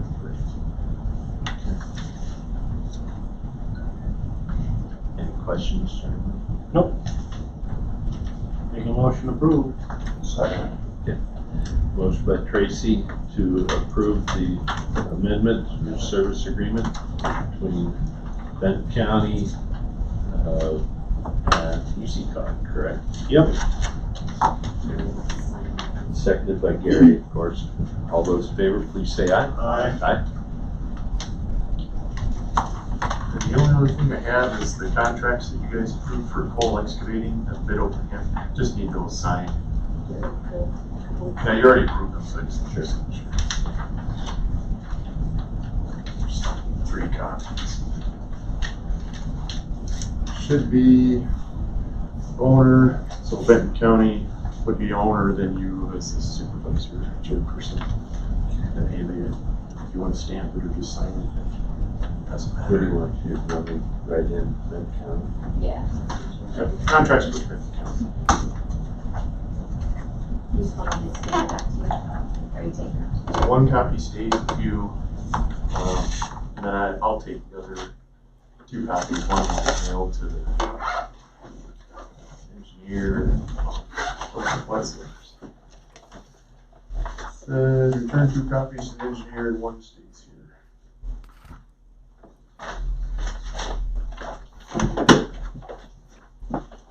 Pictures or New pictures. Totally different thing. Just, these other guys haven't seen them yet either. Well, I'm gonna have questions on it after you're done with all your things.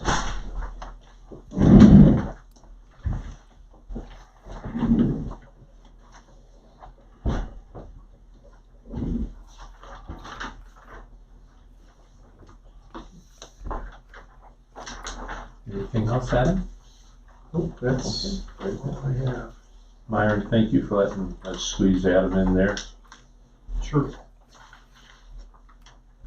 Yeah, this is the only one. Do you wanna, I'll take 2, then you just take 1 for your. okay, that's the contract, so then I need to amend it too. There's not one. Wherever. Who's got You it? had the copy. Yeah, it was passed around. Did you bring it back this way? Right here. Oh, Yeah, so you gotta sign that one yet too. So yeah, you can have 2 of those. I was looking for that one. Yeah, okay. That one's gotta be signed, And 'cause then that's the these- only 1 copy I have. Sorry. Yeah. And these are just the maintenance performance bonds, you'll just keep for your records. Yep. in the office. Yep, I took that lady that contacted me for the exemption form, I think, is where, Yeah. before I did that, so. It's up here. And if you could just scan these two and send me a copy just so I have it. I don't need to, you keep the original, I just need to, I'd like to scan. If you want me to put Benton County above this one as well, it says local government. Yeah. Or then, Yeah. sure.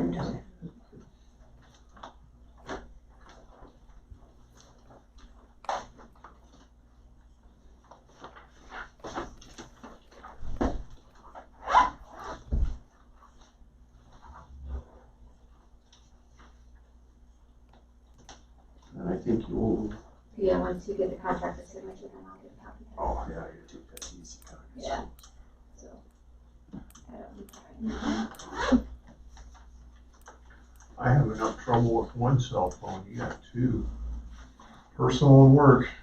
I could have them the same, but then if anything went wrong, then my personal records become public. So I keep them separate. Don't have to worry about it. Thank you, sir. That should be everything, so. Very good. Thank you. Yep. Myron, as usual, we are behind, but we are not as bad as we were a little bit ago. We're 14 minutes behind now. We were 16. And I wish to thank you for having your grader operator take care of that corner out there by Kirsten's corner with those ruts. Thank you.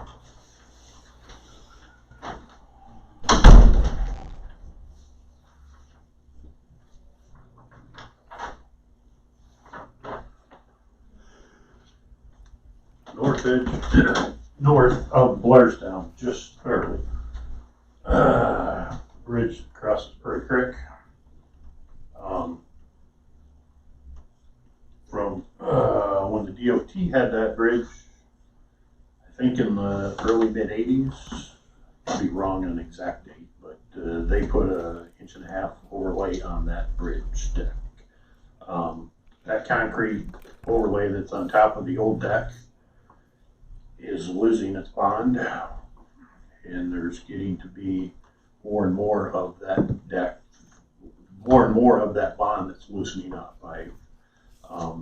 During inspections, they've seen that. I had a contractor go down and do a few patches here 2 weeks ago, give or take, maybe 3 weeks ago.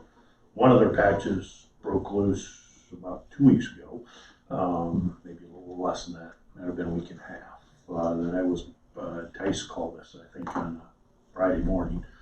We went down and looked at it Friday, did some asphalt patching on it. The contractor came back and redid that patch and found, I don't know if he had a bad Bagamax or not, but finding some more areas on that bridge, a bigger area.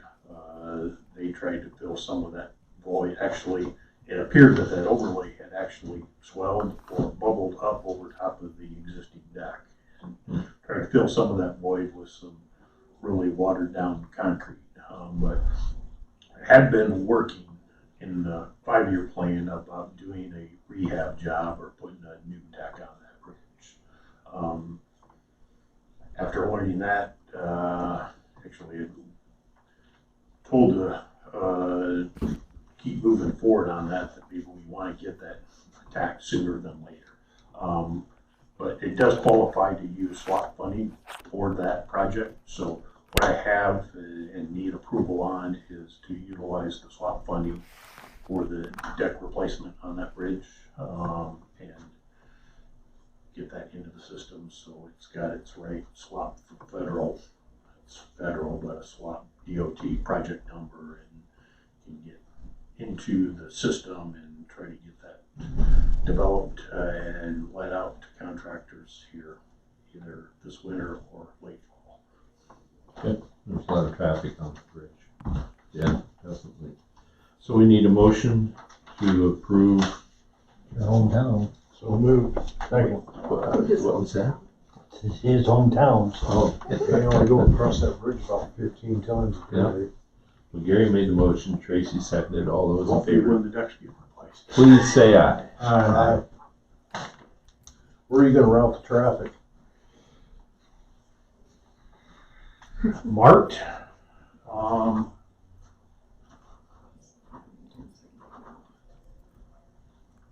It's 2 miles west or 2 miles east. I guess say marked, it would probably be kind of like the 218 interchange project right now. I'll probably pick Watkins or I'll pick Luzerne. Now making that tight bend and Luzerne to get up and over the railroad pass is not going to be easy if you're westbound.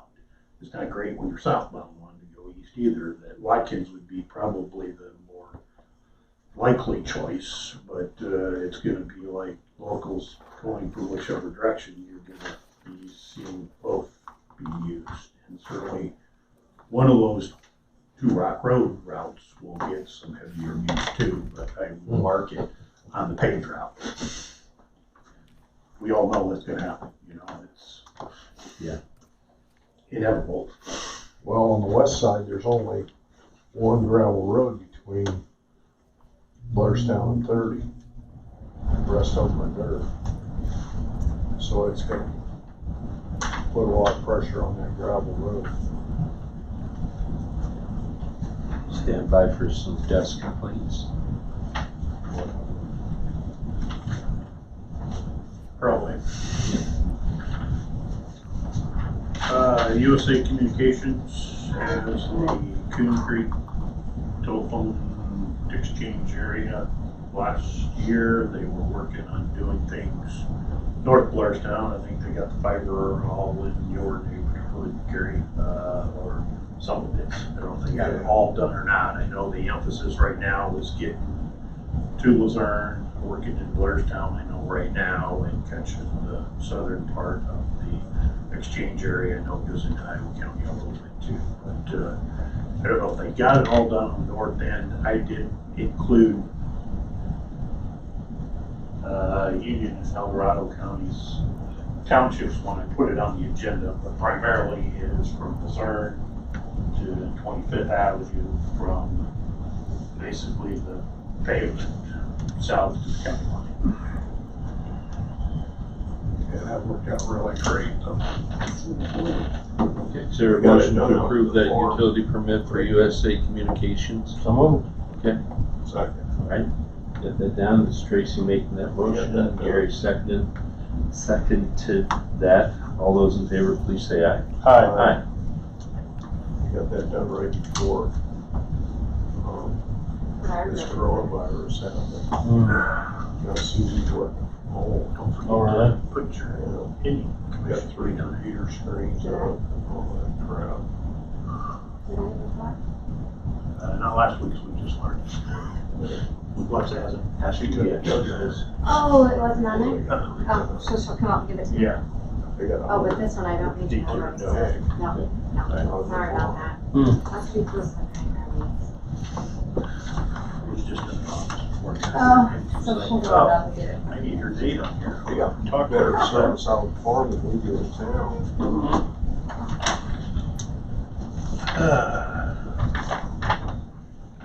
Doug Kearns was on vacation last week. Prior to that, he was working on getting this info, and then I forgot to put it on last week's agenda anyway, so it's on this week's agenda. The deal got sweeter in between times anyway, but we had contacted both the cat dealer in Cedar Rapids and Mid-Country Machinery, who we've also bought some used motor graders from in the past, and asked them to see what they had in their arsenal of used equipment, and just for comparison, we'd actually asked Cat for a brand new motor grader price to compare. Mid-Country Machinery has a 2015 Cat 140 M3, a little over 2,300 hours, $213,590. And they have added a 12-month, 1,000-hour powertrain and hydraulic warranty to go with that. What Doug has been working on from a pricing comparison standpoint is looking to replace water graders after about 15,000 hours and figuring out a cost per hour based on what remaining life is on that vehicle, taking into the asking price. And so the price per hour actually figures out the cheapest for the 2015 versus the two 2011s that have, one has less hours, one has slightly more. The difference between 2011 and 2015, just for informational sake, is you've got Tier 4 interim and Tier 4 final engine differences between the newer ones. So the newer one will require DEF. The other ones do not, but we currently have 2 models that need the DEF, as well as the new John Deere tractors that we are using well with their DEF required, and DEF is going to be probably a future liquid we're going to need more of. So it's not, it was probably a concern with number 1, but now that we're talking, that what, 4 or 6 of those Mack trucks I think have DEF in them, and the new trucks coming are have DEF. So I'm up to a dozen pieces of equipment or better now that need DEF. So DEF isn't as much of a hindrance as it was with first purchase. So my recommendation is to go with the 2015. So you need a bigger tank for your DEF, aren't you? Well, we've got we'll end up putting a tank in the maintainer shed probably. This one, we have one up in the Mount Auburn shed, and the one that we have in Benton, got a tank in the truck shed. I think both up in that maintainer shed or not, but we have fuel dealer come out and service and fill that DEF tank. Who's you replacing? Norway's. And I don't see a price from John Deere.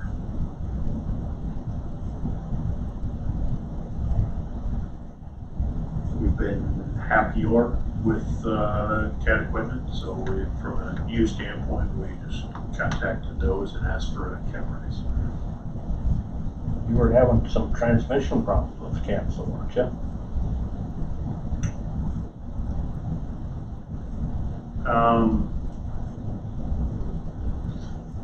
I forget what we found recently. I mean, we had one end that actually farmed it out and found out there were some internal leaks or something that finally did get found. But I mean, at 15,000 hours, even the old super reliable CAT engines that we've had, it wasn't uncommon for us to need to rebuild those transmissions at some point. I mean, it all wear and tear. It's not surprising. And we farmed that one out just because we were swamped with everything else, and we weren't going to get to it as quickly as the operators wanted, so we were looking for help. So the one that you're replacing, you're going to bring it back in, and are you Going to keep it as a spare?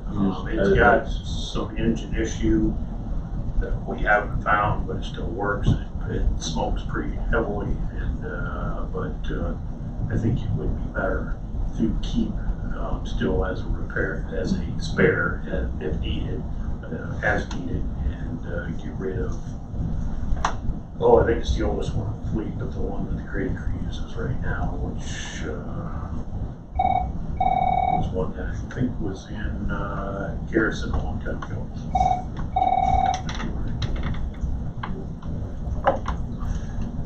Good morning, this is Rick Brimmer, Benton County Board of Supervisors.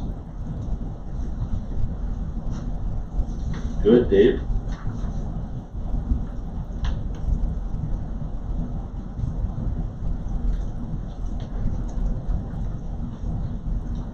Right.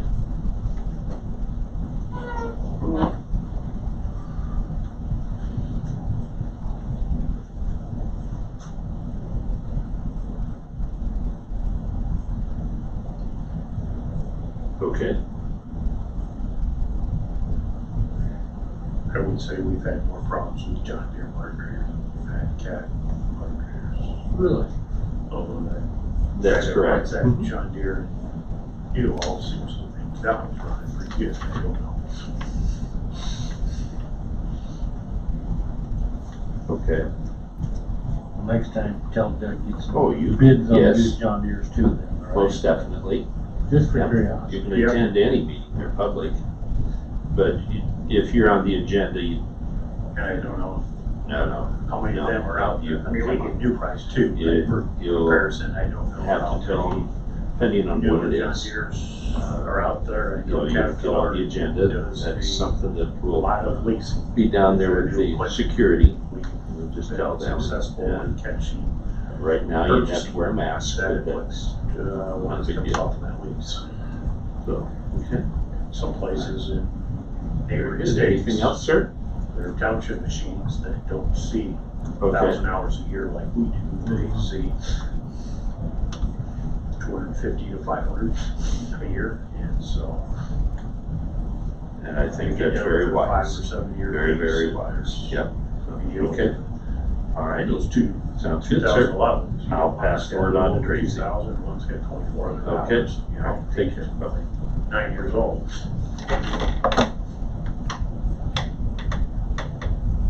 Whereas we put about 1,000 hours a year. So is there a motion to approve that So moved. low bid? Second. Okay. For the 2015 model. Which was the low bid? Right. Okay. Tracy made that motion, Gary probably already wrote it down. All those in favor, please say aye. Aye. Thank you.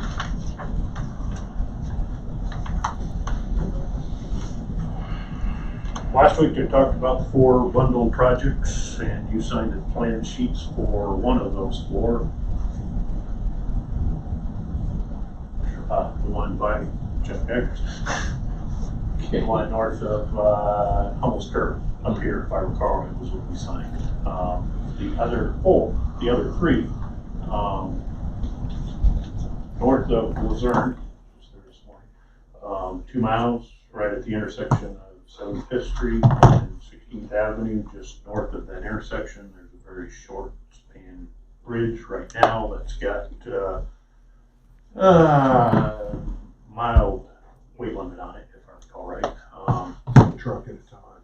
Yeah, I'm thinking there's a legal load sign with it. It might be 25, 40, 40. I think that 80,000 pounds would be the limit on the semi type of deal, even though it's 1 truck at a time.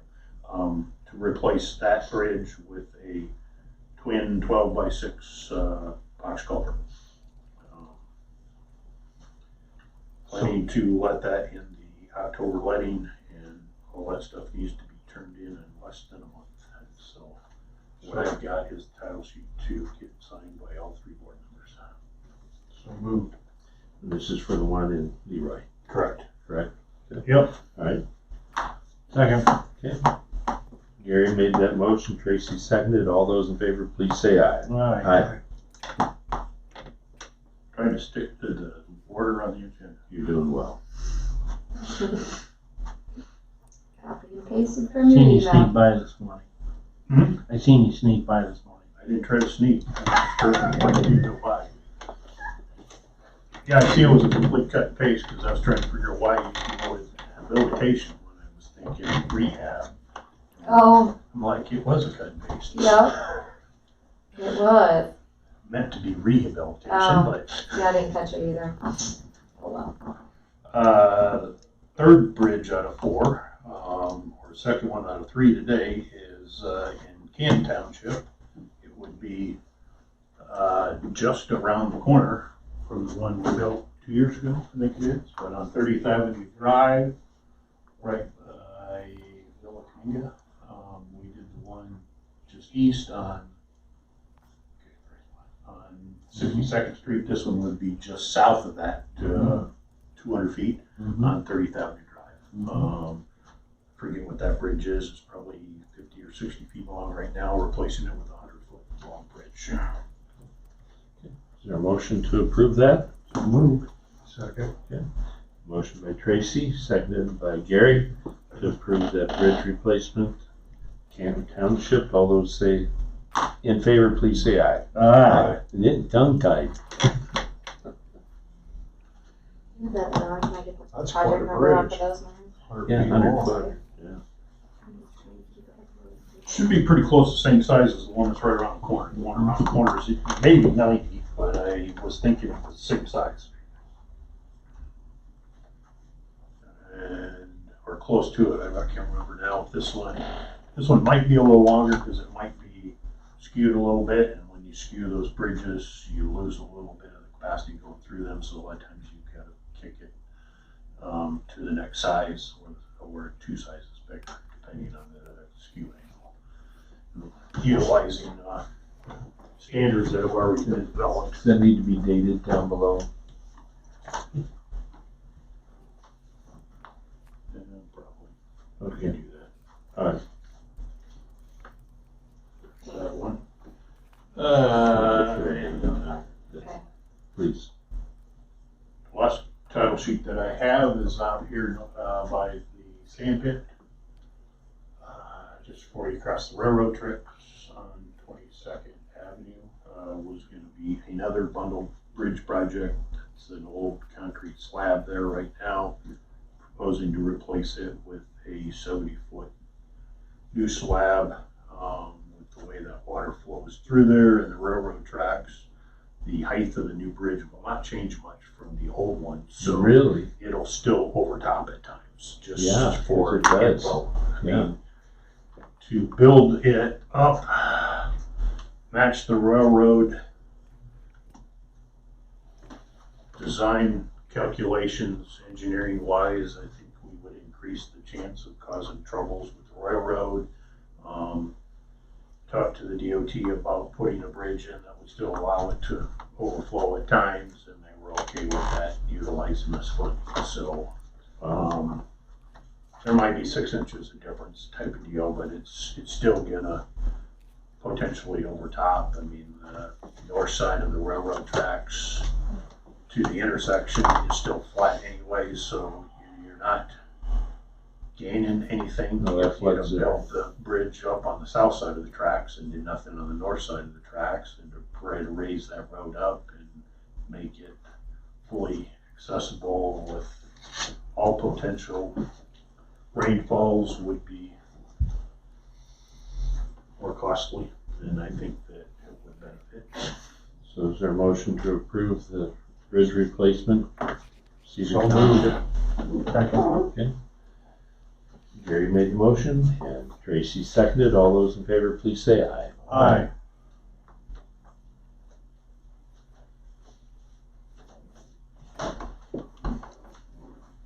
How to approve plans that might be a little easier. Besides purchase agreements, Yeah. right? The last one that we just signed, they're out at, North Kirsten's. Kevin Patterson owns Kevin and Kara Patterson own part of that ground, that would be on the west side of the road there that, we would need to buy a small sliver, with the wider bridge and slope and everything to meet the standards.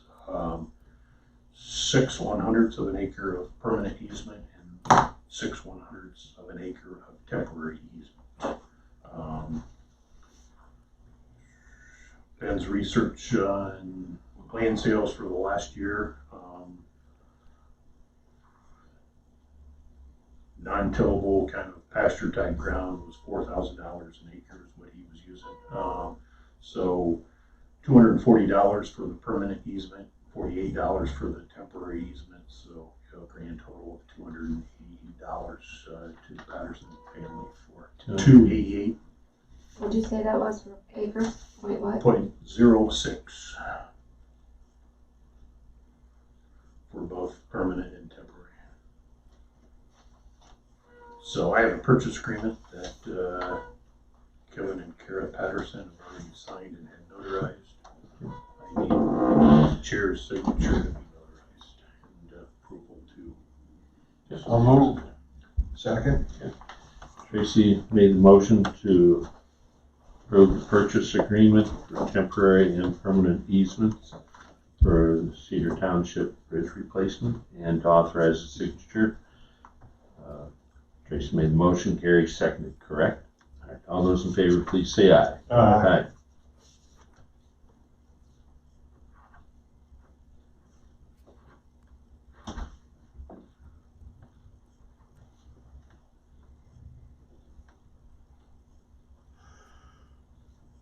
You gotta put you on and you're making me tired. It's a beautiful morning, you're probably up at 4 doing all this work. I already got probably 35 hours in this week. You start Monday morning. I don't know. I got a lot of hours in. It's doing pretty good when there's 24 hours in a day, you know. Got 4 hours of sleep.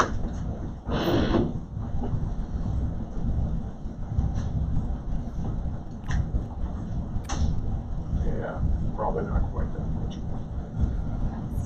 That's all right, we're not gonna hold you to it. Sunday, yeah, it worked.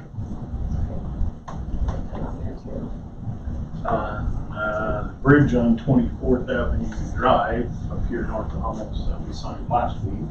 There are 3 property owners impacted on that project. Flickinger owns everything that will be impacted on the west side of the road. And then on the east side is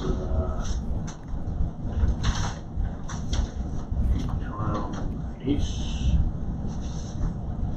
Thomas Bonnie, as well as a Weston Fry. That project is all going to be just permanent easements. There isn't any temporary that goes with that. But I have purchase agreements for all 3 of those property owners today. To start with, Maurice and Joyce Flickinger, 0.65 acres of permanent easement.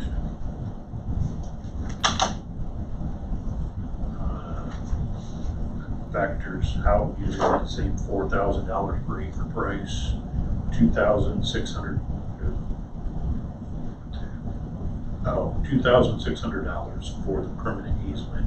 There's some fencing there that needs to be replaced. So there's $910 of fencing that we're paying for with the purchase agreement, so that the total compensation for the purchase agreement is going to be $3,510. I lost for a moment there why the 2 numbers didn't match. Maurice and Joyce? Maurice, Okay. M-A-U-R-I-C-E.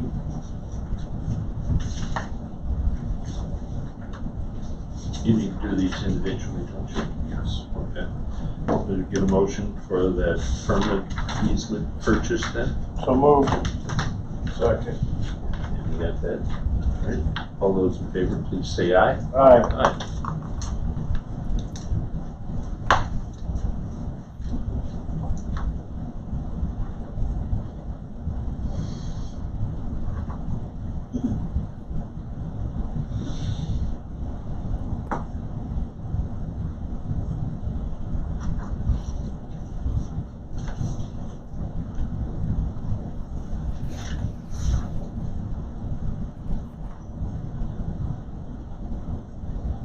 Go ahead, Mary.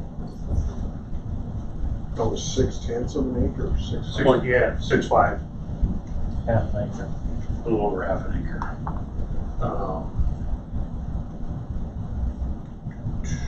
Thomas and Bonnie Ace, H-A-E-S, maybe not pronouncing that right, I'm not sure.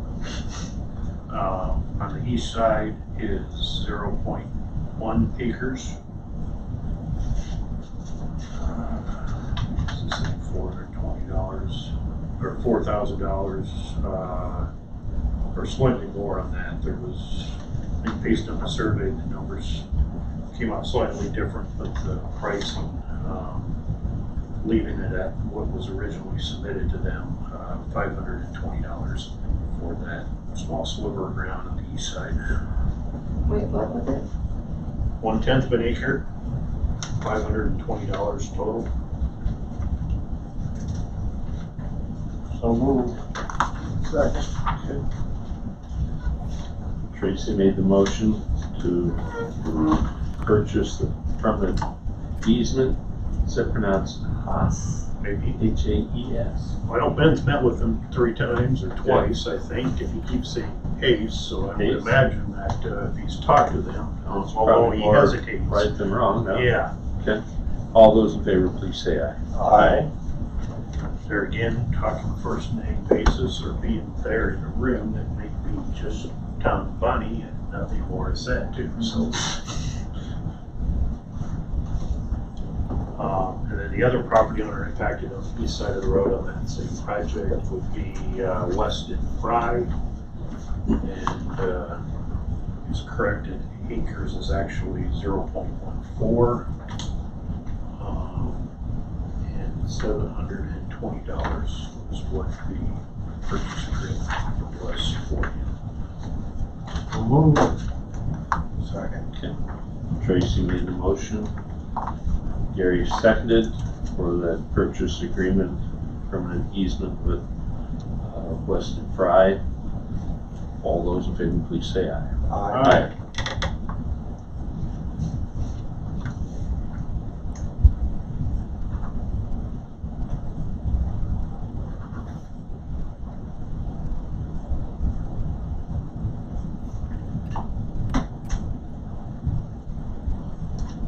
Byron, that looks to be the last item you had on the agenda. Is there anything else?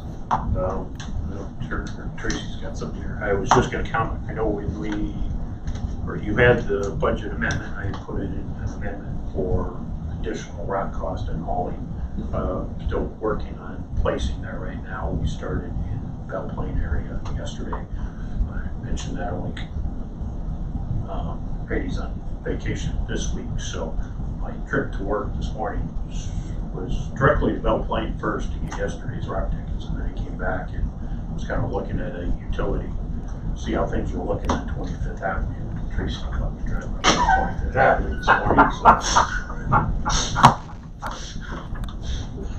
was like, well, I gotta jump Highway 30 on east or west side, and I'm like, there's a couple other things to look at. I wanted to look at that bridge north of Luzerne, and then I was gonna look at 218 interchange progress, and so I came that way, and then, let's just run up 25th, because the roads are safe to drive today, They were not last Tuesday, Wednesday, and Thursday, maybe not even Friday. We just didn't get the documents, so she said.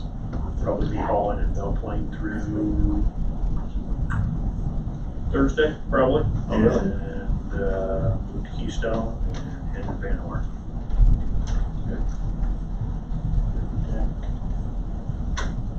That's all I had. I took pictures, I took pictures, but I didn't print them off, of the water last Tuesday night, and the heights. There's no need to print them off, because it's just a mud puddle with water in it, you know what I mean? Agreed, so we get towards fall, maybe, I'm thinking, we get dry weather.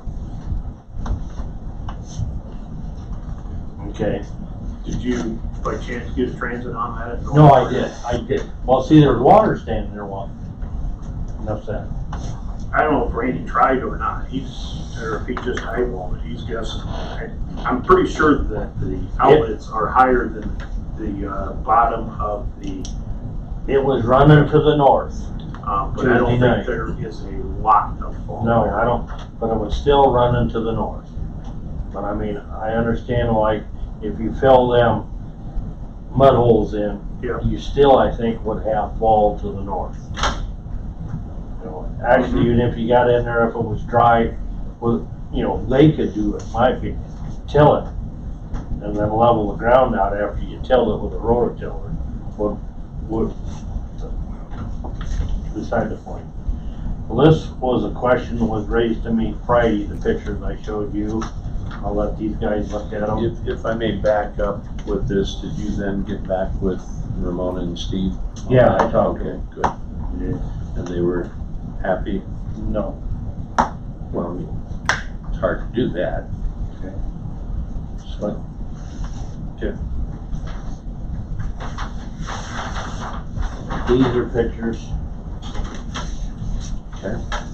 Are these the same copies? Yeah, more or less, there's different pictures. Where's this thing at? Watkins. And it was, the question was raised to me. I said, I don't know, I will check in on it. Starts with you, I guess. Watkins is not incorporated, of course. The trees you see are dead, they're in the alley. Excuse me. Good morning, Benton County Board of Supervisors, Rick Permer. There's gonna be a lot of this dead tree business. There's a You lot of bet. Doing well, thank you. elm trees. Yeah, They're gonna be yeah. dying. I can see in Barstown, there's a lot of trees dying.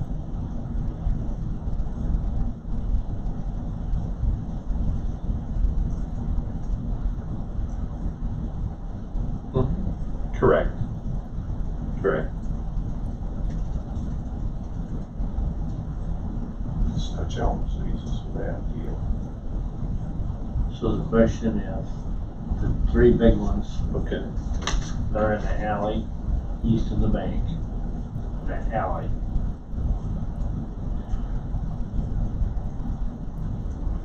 Who owns the alley?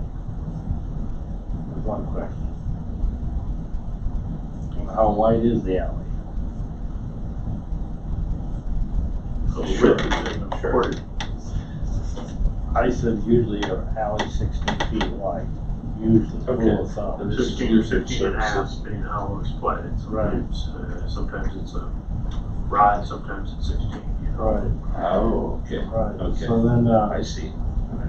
who's responsible for taking the trees down? Very Because good. I Well, I them in there guess, when they had a storm here and they got knocked out of juice. And you can see, I don't know why they didn't, they're dead. Just take everything that's up high, Mm-hmm.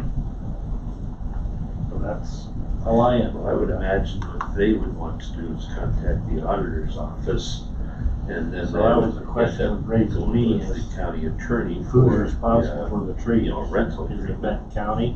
Because like in towns, you know, they would say, So that most towns Probably anyway, from the the sidewalk out to the directions. curb, them are supposedly city, City, so, right. yes. And I said, well, I would, this is, Food services. some of the Yeah, dealings yes, I said yes, I yes. had in did you want to Newell, visit with her real quick? when that was brought up to the city officials that you need to trim the tree in front of my She's not house. sure if Food And the Services. city official would say, well, trim it, She it's hasn't pretty flush with the ground. said they're willing to leave. Do you wanna trim it behind yourself, for or do them. you want us to trim it? Well, most of the time, the homeowner would trim the tree themselves then. So I said, this deal, you know, this is a, Mm-hmm. I said, I can't answer any questions. I'm not sure if you Is think she I have to with look into that a Different little bit. Services? No,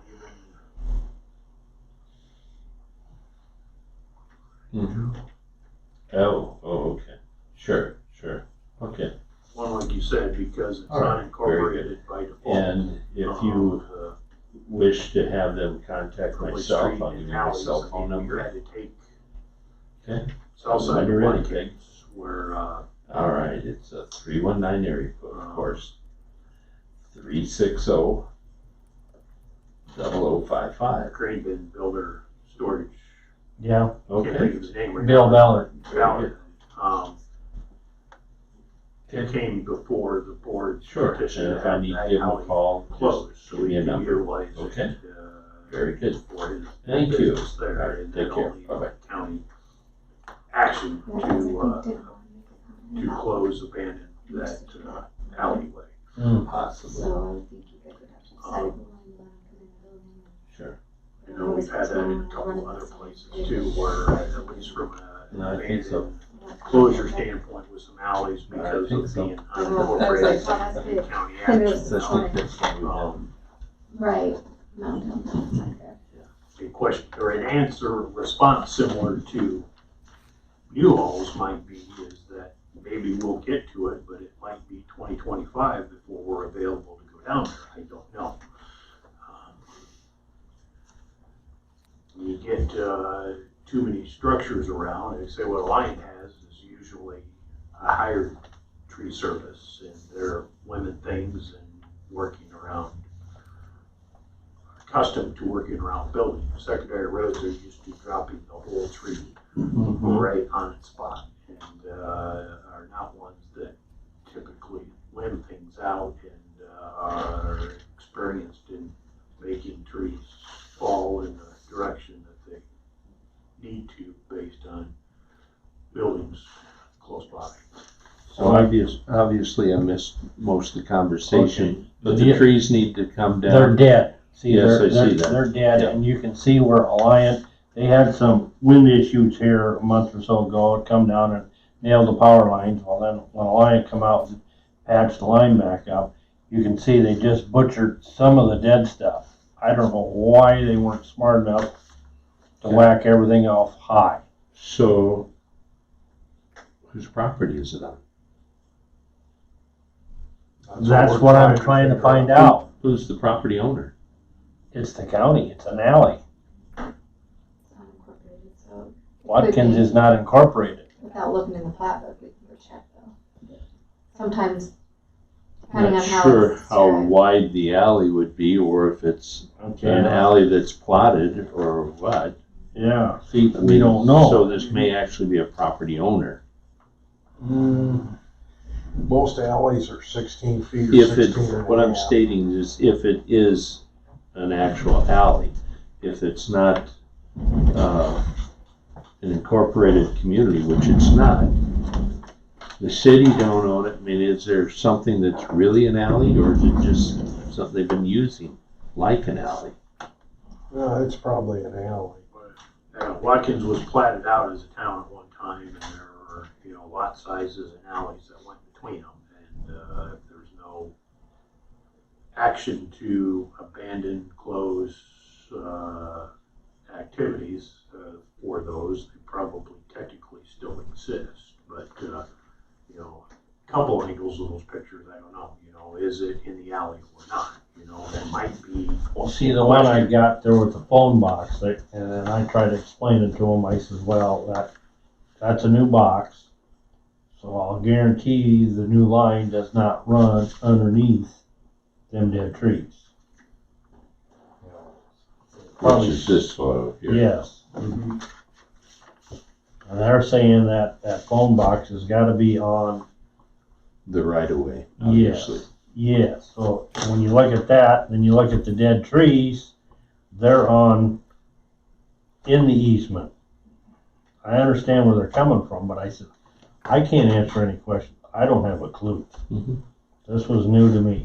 You know what I mean? Sure. I don't. So where do I go from here? They didn't die yesterday. No, they've been dead. For a long time, it looks like. Yeah. Sure. And see, Yeah, we need to look flat first. and You have see to make where sure we're- if it's platted to the owner. It just depends. okay. Is And that then, who called you then, is the owner? what's that? The owner of the house next to it called you, or who? No. The president of the bank. You can call, more or less call him the mayor. Mayor of Watkins. Yeah, I would, before you leave, we can go look at it in the plat book and you can kind of. Okay, because then that started off that you got this one that the gal hired a tree service out of Belle Plaine and took it down that was on the other side of the sidewalk. So she pipes up right away and says, all right, if the town, or if the county is gonna pay to take them down, she ought to be reimbursed for the tree that she just took down. Cause it was on the other side of the sidewalk. On the street side of the Yes, sidewalk. yes. Mhm. That was a picture I took of that one then after. Wasn't that her discretion to take it down? It was dead too. I presume she's replacing the sidewalk. I did not ask. Well, I know in the city of Benton, we're responsible for the sidewalks, You don't. not the city, Yeah. the individuals. Yeah, right, Watkins is unincorporated, so you've got no city ordinance, no city correct. codes in place or there, so, which we have the same We problem maintain the with the streets county. too if they're not city secondary roads. We don't have any county code or zoning or ordinances or, you know, none of that. Building codes, etc. Outside of doing some research to see for sure what the alley width is and where we're at, whether it's platted or not, it's still gonna boil down to, what do I wanna say, timing, scheduling type of deal. Everything we do in secondary roads, there's always something else going on, and which one has Most a higher definitely, yeah. higher priority. You're not in, and there's buildings all the way around there. I mean, it's, Ben and I have been talking about a tree that he discovered a few years back, and a big one that's just on our side of the right-of-way line that probably, you know, based on the age of the tree, you're gonna go back quite a few years that I'm sure that it has come up, you know, to remove it, and that property owner's probably been adamantly attached to that tree and didn't want it, do anything done with it. Well, now it's getting to an age and a condition where a major limb is starting to split. That's leaning towards the house. And yesterday and today are better days to start attacking that than tomorrow. And the tree is of a size and close to a building where it's probably going to be better for a tree service to consider than us. We're getting some estimates now just to see how bad that might be, but you know, it was out in the open, even though this tree's got about a 6-foot diameter size. Push it over, but even to do it there, you've got the high lines on the opposite side of the road. You've got the house on that side, and this tree's probably 80 feet tall. So. Okay.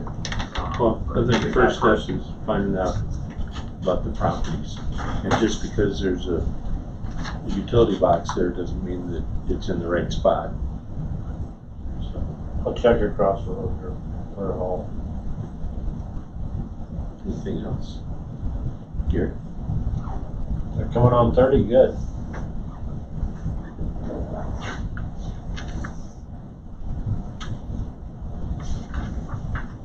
Yeah, I noticed that. I haven't been down on 30 for a while with the junction.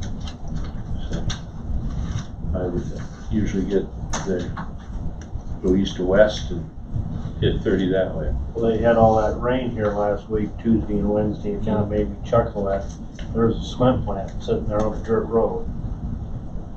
All the cement had to come out of it. Sure. I mean, the trucks going up and down. Didn't have much choice. They bring it out of it, or do they bring it back on? They come out of it. They did nothing come out of Newhall. I thought they would have fired that up too and run both plants. No, everything come out of it. They thought they were pulling it out of that plant, but they were just doing a little bit. Yeah. Yeah.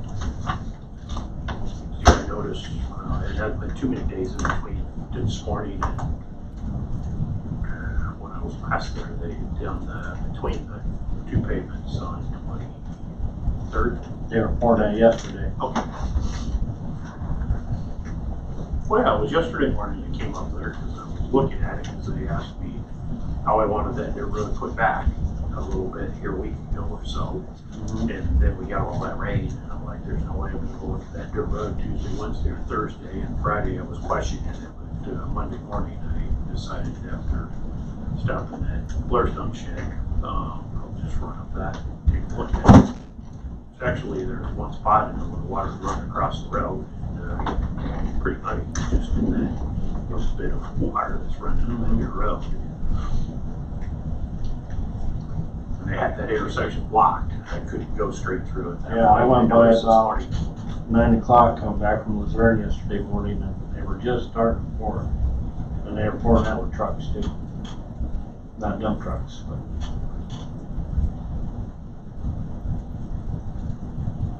It'd be nice for 30 ton.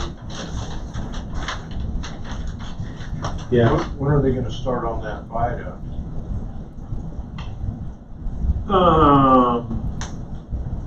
They're just Is gonna, that 2 years out yet, or something like that, I think? they're just gonna patch it now, what I was told. They're not gonna take it out. That was the last rumor I heard, so I was. Really? I was gonna say the last I knew they were taking it out right there. That's what I, That's the last rumor I heard. And the key word was rumor. I just said, So, yeah. they were putting the fences in Friday. The crew that they got hired, they got the fences in on the north side of 30, the posts and the steel, you know, no wire on it yet. They didn't have nothing around, they haven't even started the cemetery yet. They gonna put in a new fence all the way around the cemetery? Yep, supposed to. Chain link or barbed wire? Barbed wire. Or high tensile. I believe it's high tensile. Yeah, high I'm tensile. not a trustee, so I know. I just sat in and listened. I don't think much of that high tensile. Well, that's all I have, I guess. thank you, sir. Gentlemen, any reports? You have this envelope out here. Oh, Okay. Follow up on that. I put all the project numbers on it. Okay. Thanks, Myron. Sure. See you next week. Okie dokie. Another plane set. Sent on the mail sent to my desk from the mail this morning, I see. I should just leave this in here? Yeah, probably, unless you need it across the hallway. I don't do it very often. not really. Okay, I very good. just been working in the rain up to the access center. And I don't know, give me an hour and I'll have it ready to paint the primer. Sweet. Good. The mud's all done. I got that done yesterday, so. All right. We talked about that too. Did you want to bring up like for Trevor? Oh, well, there's two things I wanted to know. One is that I got bills, you know, on that. Should I get them in by tomorrow? Probably, because that's mental health fund. Okay. Because Ron will pay it and we get reimbursed, so it's still this fiscal year. Yeah. Yeah, if you could, you can email them to me too. Well, I'm gonna come up. I Yeah. don't think I'm supposed to run a chopper today. If you don't make it by tomorrow, we know they're coming in from you. We'll make exceptions. Really? Sometimes it's, well, yes, we taught you that. Because it's just good, that allows us time to get everything approved. That's why we have that cutoff. Okay. I guess that's about it. You been over to see that yet? No? That's nice. When I was in there.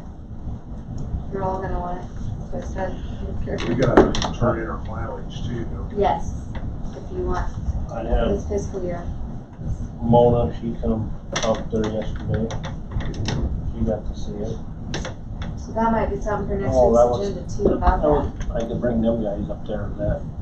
Friday I had, Sarah Wagner call me and she's worried about the virus and the cloth chairs that she's got in her room. And she's got spending authority up to $1,000 for chairs and all that, which she hasn't spent. So I made a comment, I said, well, how about we take your chairs and take them apart and cover them with vinyl? Hard to wipe down the cloth. Correct. So she thought that was a good idea. So then I brought her, my wife works over here at the sewing center. I brought her, and taped it on her door Saturday when I was up here, vinyl covering.